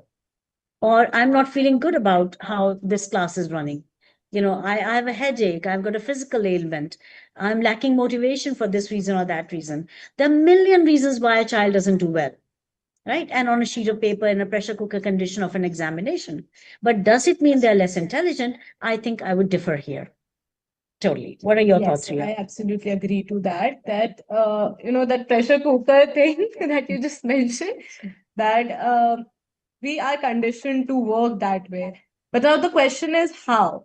Like we have talked a lot, like what are the problems and how can it be solved? But the question is, how are we going to do that with path? Okay, so it has to be pathway forward. And I think this is a subject for another town hall. We'll definitely bring it up. But there's a huge difference in the way assessments are seen, are conducted, and how reports are communicated, how PTMs are held. So we'll have that as another session for sure. We agree that this needs a change. Okay, now we are not going to do numeracy today. It'll be for another town hall. Some of you have already seen this work, but let us say that this is a vastly different way to do mathematics and path than we do in our previous educational versions, even the most modern of them. Here, you will not find these activities on the net, except perhaps in our own group. And a lot of the innovation has happened because we have decided to make sure that children learn by themselves. Now, that is a vastly different notion than teachers being the repository of knowledge and who are the ones who are going to teach. And in fact, I had this very interesting bash with 13 principals who had come from Cambridgeshire in the UK to India, and they were our guests at City Montessori School. So they had come and we were having this discussion. I said, well, children can learn by themselves. And the principal held my hand, one of them, and she said, no, dear, it doesn't work like that. You've got to first teach them, then they will learn. So you see, that was a nice challenge for me. And that's where it started to germinate in my mind. And we came up with lots and lots of ideas that children can do on their own. You just have to give them a starting point, a kickstart. It's like when you rev up your scooter or a motorcycle, right? That's the beginning. That's the only revving up, the demonstration. And then it goes. And that is how we have 32,000 plus students with us doing, learning this way, the way that we have just mentioned here. I think, Ria, you meant 32,000 schools. Oh, yes. I think it's actually 35,000 schools. That we and that's a big number. Yeah. So we have MOUs for 35,000 schools. Yes. We have already been doing this pedagogy recently, only it's added up a lot more, but with just over 10,000 schools.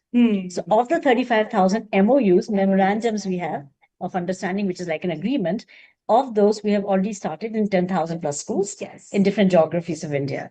And those are mostly primarily government schools. Of course, we are working with private schools now, including our own City Montessori School, which I think most of you might know this, or maybe not, but this is the biggest school in the world. It's in the Guinness Book of Records as having the largest number of children in a particular school. And it's all based out of Lucknow. It's not anywhere else. If you see City Montessori School, any other city, it's not ours. But City Montessori School here has been implementing Alpha since the very beginning, after the government school results were so positive.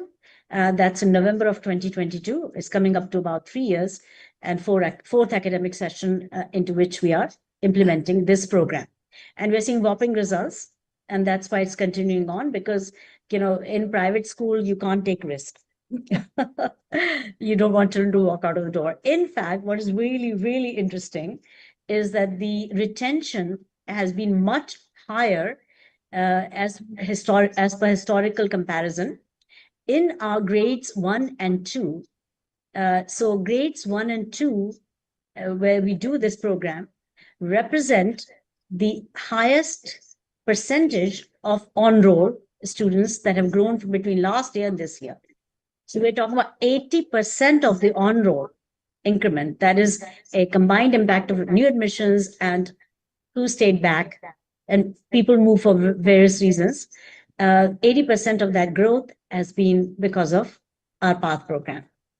So I think schools can be confident. They can also come and see, talk to the teachers, talk to the parents, go to the homes, visit the children, see what's going on, and to convince themselves. So we tell our principals to be confident as they embrace this change, that this is not going to affect negatively. If anything, is going to affect highly positively all levels of expectations we have. That is delighting parents, not just making them happy, delighting them absolutely. And you saw some of the videos early on. Why will a parent not be delighted? So that, and then of course, teachers, that they should feel a lot more peace. Their roles be redefined. We call them galvanizers, not teachers, not facilitators, because if they facilitate, they're going to help. We're saying, no, don't help. Let them struggle. Struggle is part of the metamorphosis that we need to see. It's part of the growth. Of course, you don't want them to struggle for too long, for too much, but you give them a starting point that's okay to struggle. And they work it out amongst themselves. That's the best. Because in real life also, you're not going to run into the boss's office every single time there's a new problem. You're going to try and solve it with each other and by yourselves. So that's what we need to teach in our classrooms, what they need to grow with in their future life. And Alpha and this PATH paradigm is about that. So anyway, for mathematics, as I said, you will not find this. You will not find this anywhere. This is an innovation that came, and all the things we are talking about, they came because we had a great desire to find a alternative path, and that would allow children to learn by themselves, and to counter that beautiful principal's view that if the teachers teach is when the children will learn. And also, teachers generally believe, they believe this. They also generally believe that they don't have the faith in children's capacity to learn by themselves. They feel that my children will not be able to learn by themselves. They also don't immediately believe that change is possible because they're so I'd say tainted by their experience. It's hard to see anything other than this. We are saying to the principals, to all of you, that allow us into your classes, because we can replicate that experience immediately for your children, and you can see that change. It's not easy to understand just verbalizing it. It has to be seen. We can do it with you. We can do it with your teachers. We can do it with your children, and you will see that difference right away. So here's mathematics. And in mathematics, we're learning once using matchsticks, or we don't give them matchsticks. We give them small sticks that have the head cut off. We give them these ice cream sticks. We give them bundles of ice cream sticks that represent 100. And so ice cream sticks represent tens. Hundreds are represented by the bundle of 10 ice cream sticks. Thousands, we are giving spoons. Of course, it can be any other material that can be used. Children at home become very creative. They use a variety of materials, spoons, knives, pencils. Even in the village context, they're using sticks from the nature. They're using pebbles or small pebbles, and they're using beans, etc. So they become very creative. They just have to assign them values. Like these are going to be, ones, these are going to be tens, these are going to be hundreds, these are going to be thousands. And they can, of course, do much more, 100,000, 10,000, then 100,000, then much more.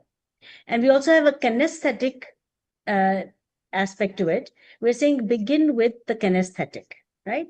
So that is your, we do a snap for a 1, we do a clap for a 10, we do a shoulder tap for 100, we do a clap up for 1,000, we do cross our hands and bend down for 10,000. We do a silent clap with one hand for 1 lakh, 100,000. Right? So we do it kinesthetically. I'm making a number for my partner. My partner's making a number for me. If I get it right, I get a high five, and vice versa. Or if I get it wrong, the prompt is what? Try again. Okay. So here we are. So I'm not going to go into the details of it, but there is the kinesthetic part. You can see represented here by pictures that are of snaps. claps, shoulder taps, and clap ups. Now you can see that this is a module. This is how module will look. Children know their task from the module. These are vastly different way of designing a book than the books that we have, even the best ones of them. They're not designed for the children. They're designed for the teacher to tell something to the children. Now, children do look at it, but I think vast majority of children only look at it in the classroom. But when they go home, they don't like to open it up. Right. By and large. I mean, there'll be some very studious kids who will, but by and large, they don't, because they're not written for them, even the best of them. So here's an example of how module will look, how visual it will be, how clear it will be, and children can use their own mental logic, God-given logic, to figure it out. For example, there are 5 matchsticks and it says 5 snaps and a 5 is written down the abstract form. 3 claps, 3 sticks, and the number 3 written there. So they can on their own surmise what it is, and we go beyond this to allocate 3 as a 30. So we do the expanded notation in the next few modules. And here children are doing their kind of own activities in pairs in all subjects. And they're using a variety of mediums to explain to each other and to learn with each other, even the very little ones. Like we're talking about 3-year-olds, 4-year-olds, they're learning in pairs. It takes time. We normalize the class differently because we don't normalize them to listen to us. Okay, everybody watch me, do as I say, which is the old normalization. We're saying, no. Everybody face each other, work with each other. Don't come to me. I'm not there. I sit on the side. I'm using my reflection register. I sometimes tiptoe around the class, but I'm not there. And if you have a problem, don't come to me. Go to another pair. So here children are learning life skills squarely. And I think this is a vastly different system, as you can tell. And they learn concepts like, these are girls from Himachal Pradesh, from a government school. And they're learning by themselves and with each other, but they're learning concepts like how to carry over. Why borrow? Why does it show as a cross out and a number here? And why does it show as in a circle as a carryover? So they learn all that by doing, and by doing a lot. They continue these activities at home and reinforce their own learning. Similarly, for multiplication and division, they're doing things on their own. So here's a video you can watch. I'll show just a little bit of it, not all of it.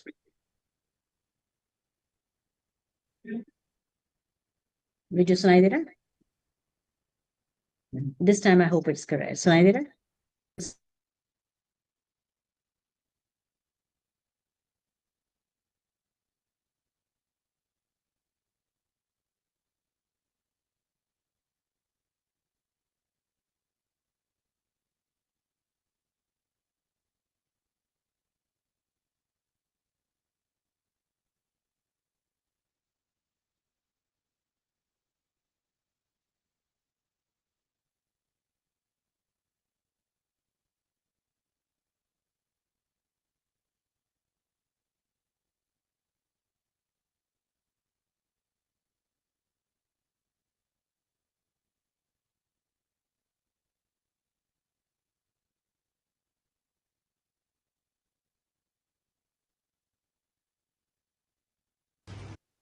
Tanya, what number have you given to him?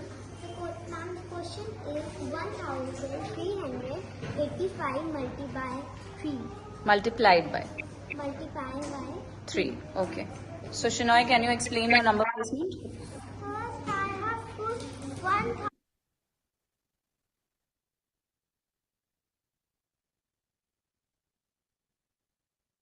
Tanya, what number have you given to him?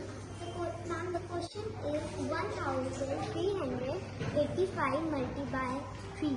Multiplied by Multiplied by 3. Okay. So, Shinoy, can you explain your number placement? First, I have put 385. Okay. And how many times have you placed the same number? I have placed the times 3 times. Why?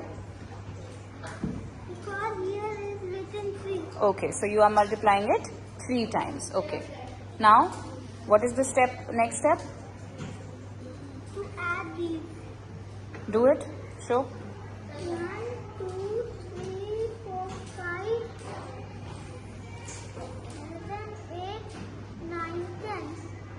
Okay. These I will give to back, and bank will give me one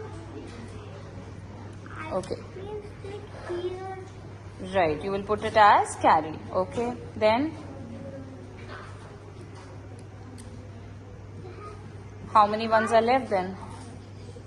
1, 2, 3, 4, 5. Okay. 5 So ones. can you write the answer in the ones column? Yes. Okay. So we have got we have got 5 ones in the ones column. Okay. Now what about tens?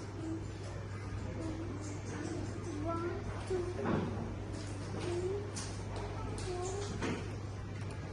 5, 6, 7, 8, 9, and 10.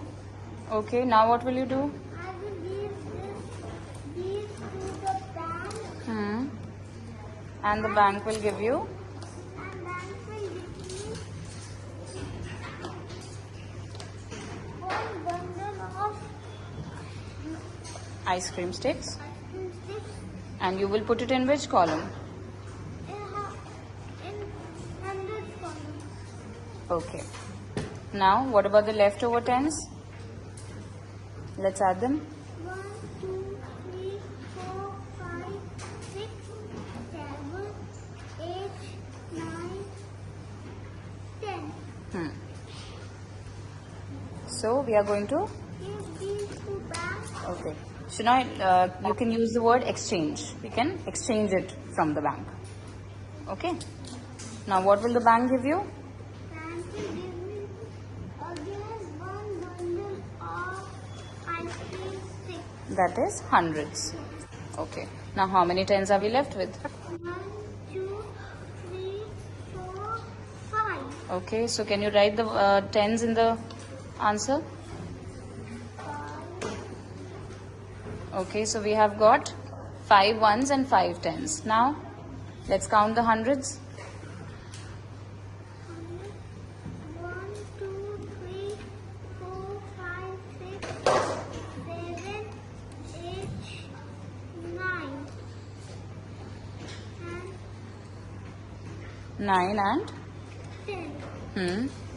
So, since we've reached 10, what we are going to do? We will exchange this to the bank, And the bank will give us. and the bank will give us 1 spoon. 1 spoon is which counter? 1,000. Right, okay. Now, how many hundreds are we left with? Left 1. Okay, so write your answer there. 1, 10. Now, how many thousands? Let's add the thousands column. 1, 2, 3, and the last one is 4. Right, so answer is 4.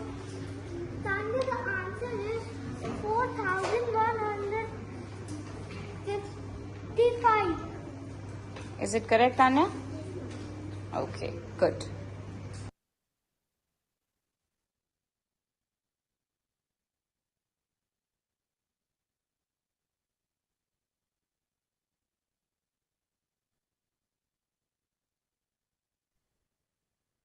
So everyone, what are your thoughts on this?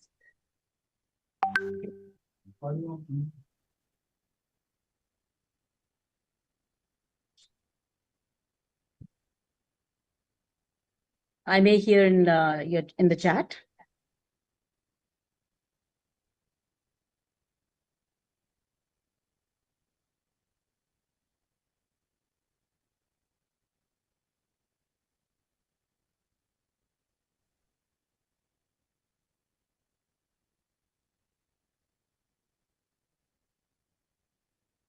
Have to do the.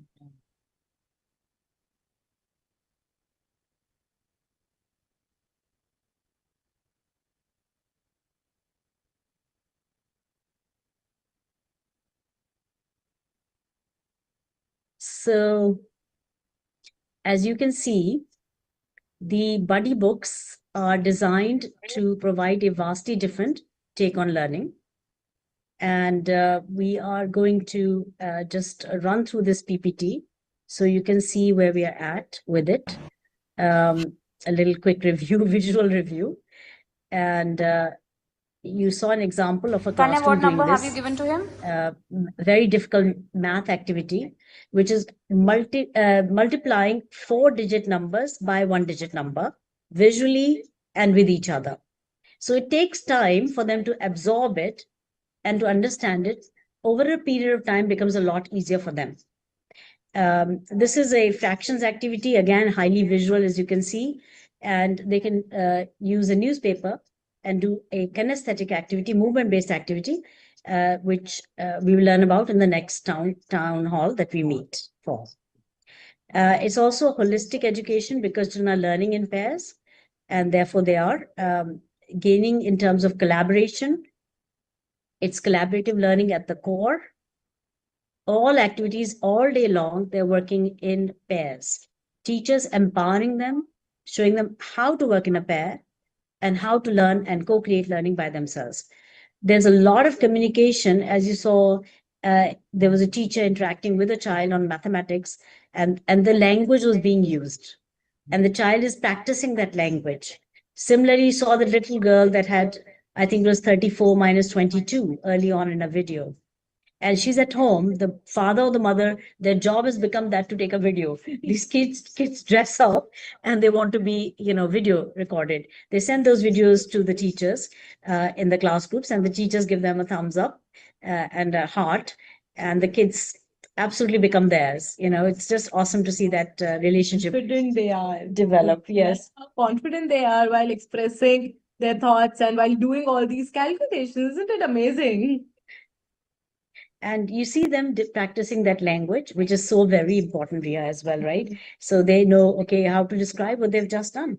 A lot of kids know the Exactly. technique, but they can't describe what they've just done.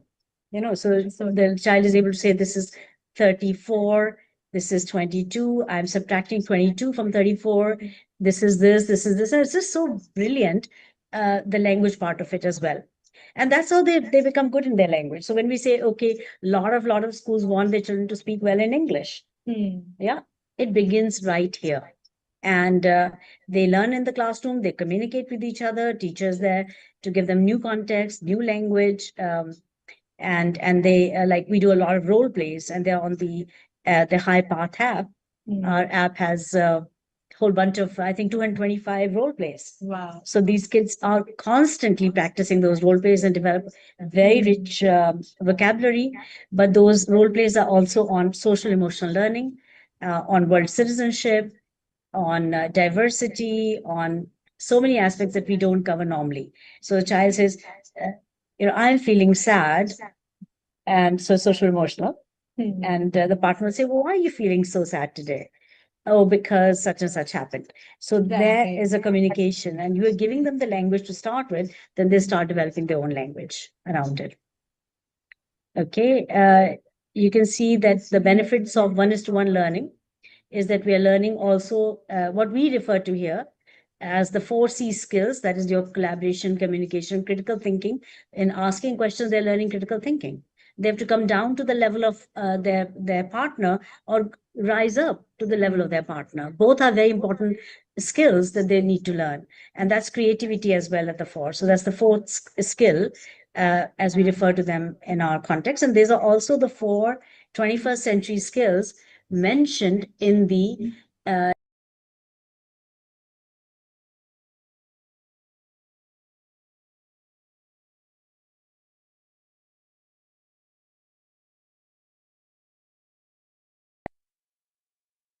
collaboration, communication, critical thinking, and creativity. We have added to that 4C traits because these are really, in the final analysis, not skills, they're sort of outcomes. That's what you are or who you are. So here we have, for example, the character of the child, that's who you are.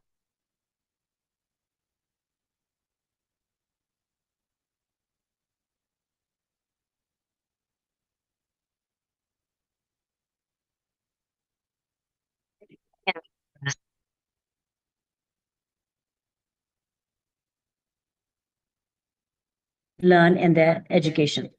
Then the third is climate consciousness. And I'm going to show you a slide on climate consciousness in a minute. You will see that a lot of kids are now working with climate consciousness projects within the PATH program.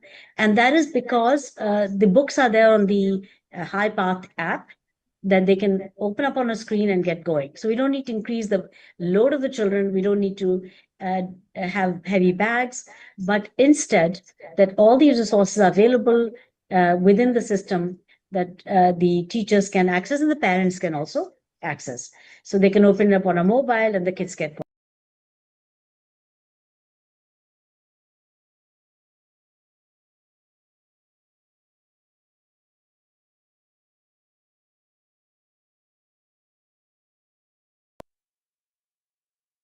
Consciousness, and the fourth, a very important one, 4C traits, that is connectedness. So connectedness is happening in this class.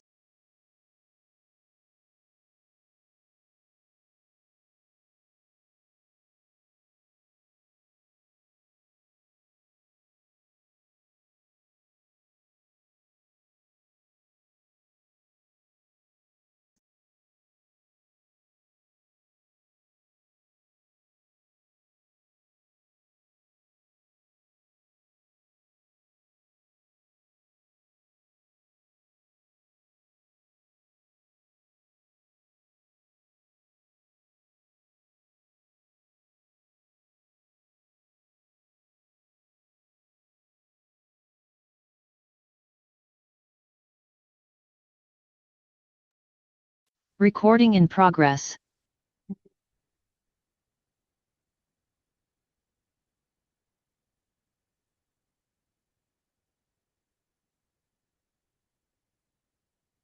Excuse me, ma'am, you're not audible. Okay, so I want to say that 4C skills and 4C traits are built in. They're not an add-on. Normally,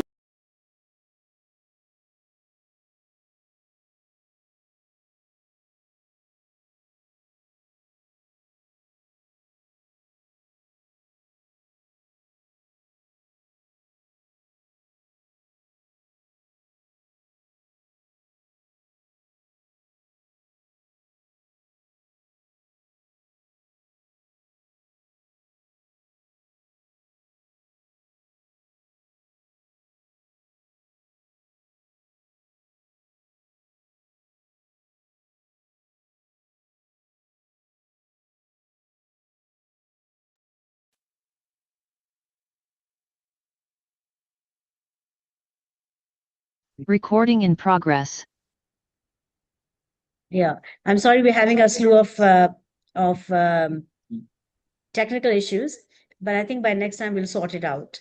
I'll be sharing with you in a minute. You'll be able to see who's in the room, and it's a lot of minds working together. But which computer does what is not so clear. So anyway, we'll sort that out for our next town hall. But be that as it may, so the idea that the children are uh, integrating, or this educational environment is integrating the 4C skills and the 4C traits, is far more powerful than having it as an add-on, which is what most schools invariably, unfortunately, have to do when they want to teach them these skills. And NEP says let them be integral. So, but how to do has been always a question mark. And here we have one path forward. There could be other ways to do it, but this is what we are doing, and it seems to be working magically.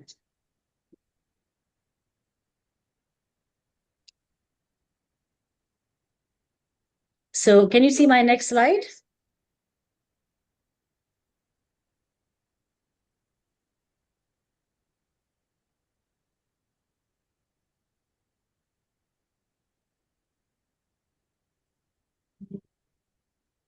Okay, so here you can see the children are sharing their concern on the right side for the blue whale and how microplastic really affects their lives, and so many other accidents that happen when we're not caring of our seas and all the things we do knowingly, unknowingly to water. And here is also another one.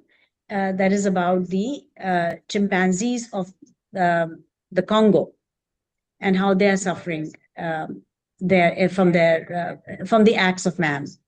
So the children read stories. There's one big repository of 45 climate change stories, and that's also on the High Path app. And that is Tara and Her Magical World. So there's a grade 3 child called Tara, and she is going around the globe to different places where she finds them very attractive, very beautiful, but then she notices something is not working so well. She meets along the way climate activists, she learns about them. So it's a very positive, very upbeat way of presenting. The problem then children then write their own reactions, they do their role plays.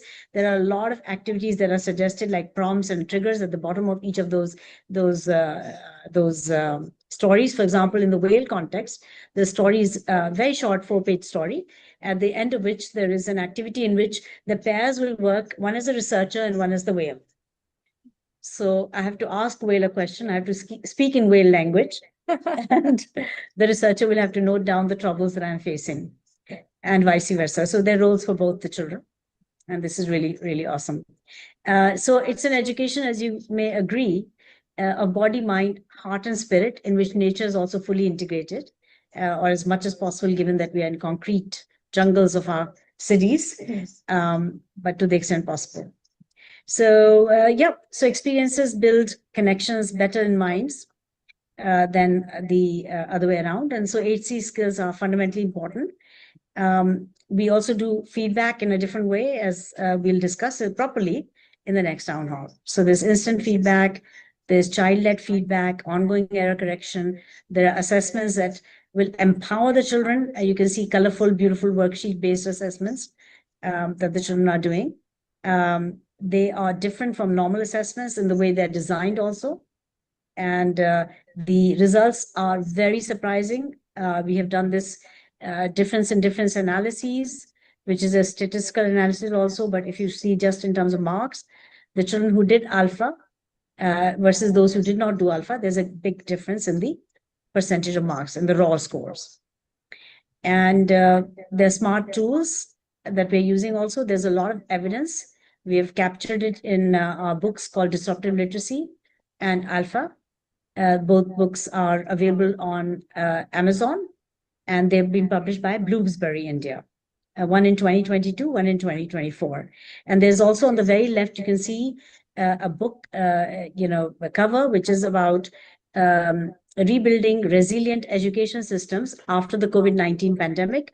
This has a chapter 8, it's a 600-page book written by Harvard Graduate School of Education, the professor Fernando Ramos, who works there, and his team. And in that, chapter 8 covers our Alpha program in Shamli. And also chapter 10 covers our work in Maldives, where the government of Maldives adopted this program for the whole country. And we're going to see more of that. We are working in many other countries in small research pilots, which will definitely lead to much bigger take-ups. Loads of videos here. I'm not going to be able to show you these right now, but suffice it to say, the kids are unleashing a world of learning on their own, by themselves, empowered by this process. So, okay, I'm not going to show these to you, but we'll just assume this is working very well. There's just a lot of individual children references and evidences. Okay, so path, we can agree, is where every child succeeds more. Every teacher also succeeds more. There's been a lot of impact also in City Montessori School, we're working in a big way. So the books are different, as I mentioned to you. The High Path app is there. There's also ongoing research, teachers' own, and Getty is the Global Education and Training Institute. We call it Getty. So I is an E here in the sense of how it's pronounced, the igloo E. So Getty is the organization Global Education and Training Institute, which is primarily a training institute as well as research institute. So a lot of what you're seeing here as PATH program has come from research. And it's not just a notion in our heads, it's real and working. So we have solutions that are foundational, that is pre-primary to grade 2. There's elementary grades 3 to 5, and upper that's 6 to 8. That's coming. And it has a lot of ebooks and alongside the physical books that are, not very thick, we hope, and not very heavy. We split them into 2 parts so that the children don't have to carry a big burden every day to school. There are no workbooks, there are only notebooks. So it reduces the package size, and they're very affordable with strong school margins. And as you normally get, we're not reducing on any of those. And we're offering a lot of other tools that are available for the class. We're offering assessments, for example, and so forth, and diagnostic reports. So this is where I'd like to summarize and end.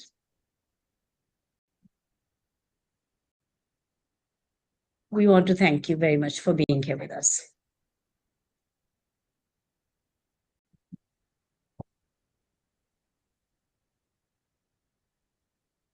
Let's go on the interaction without the record, without the.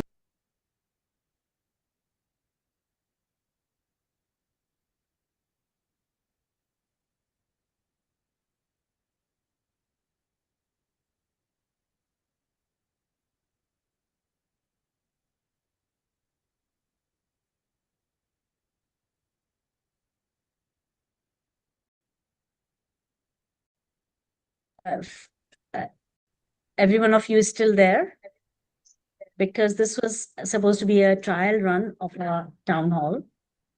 And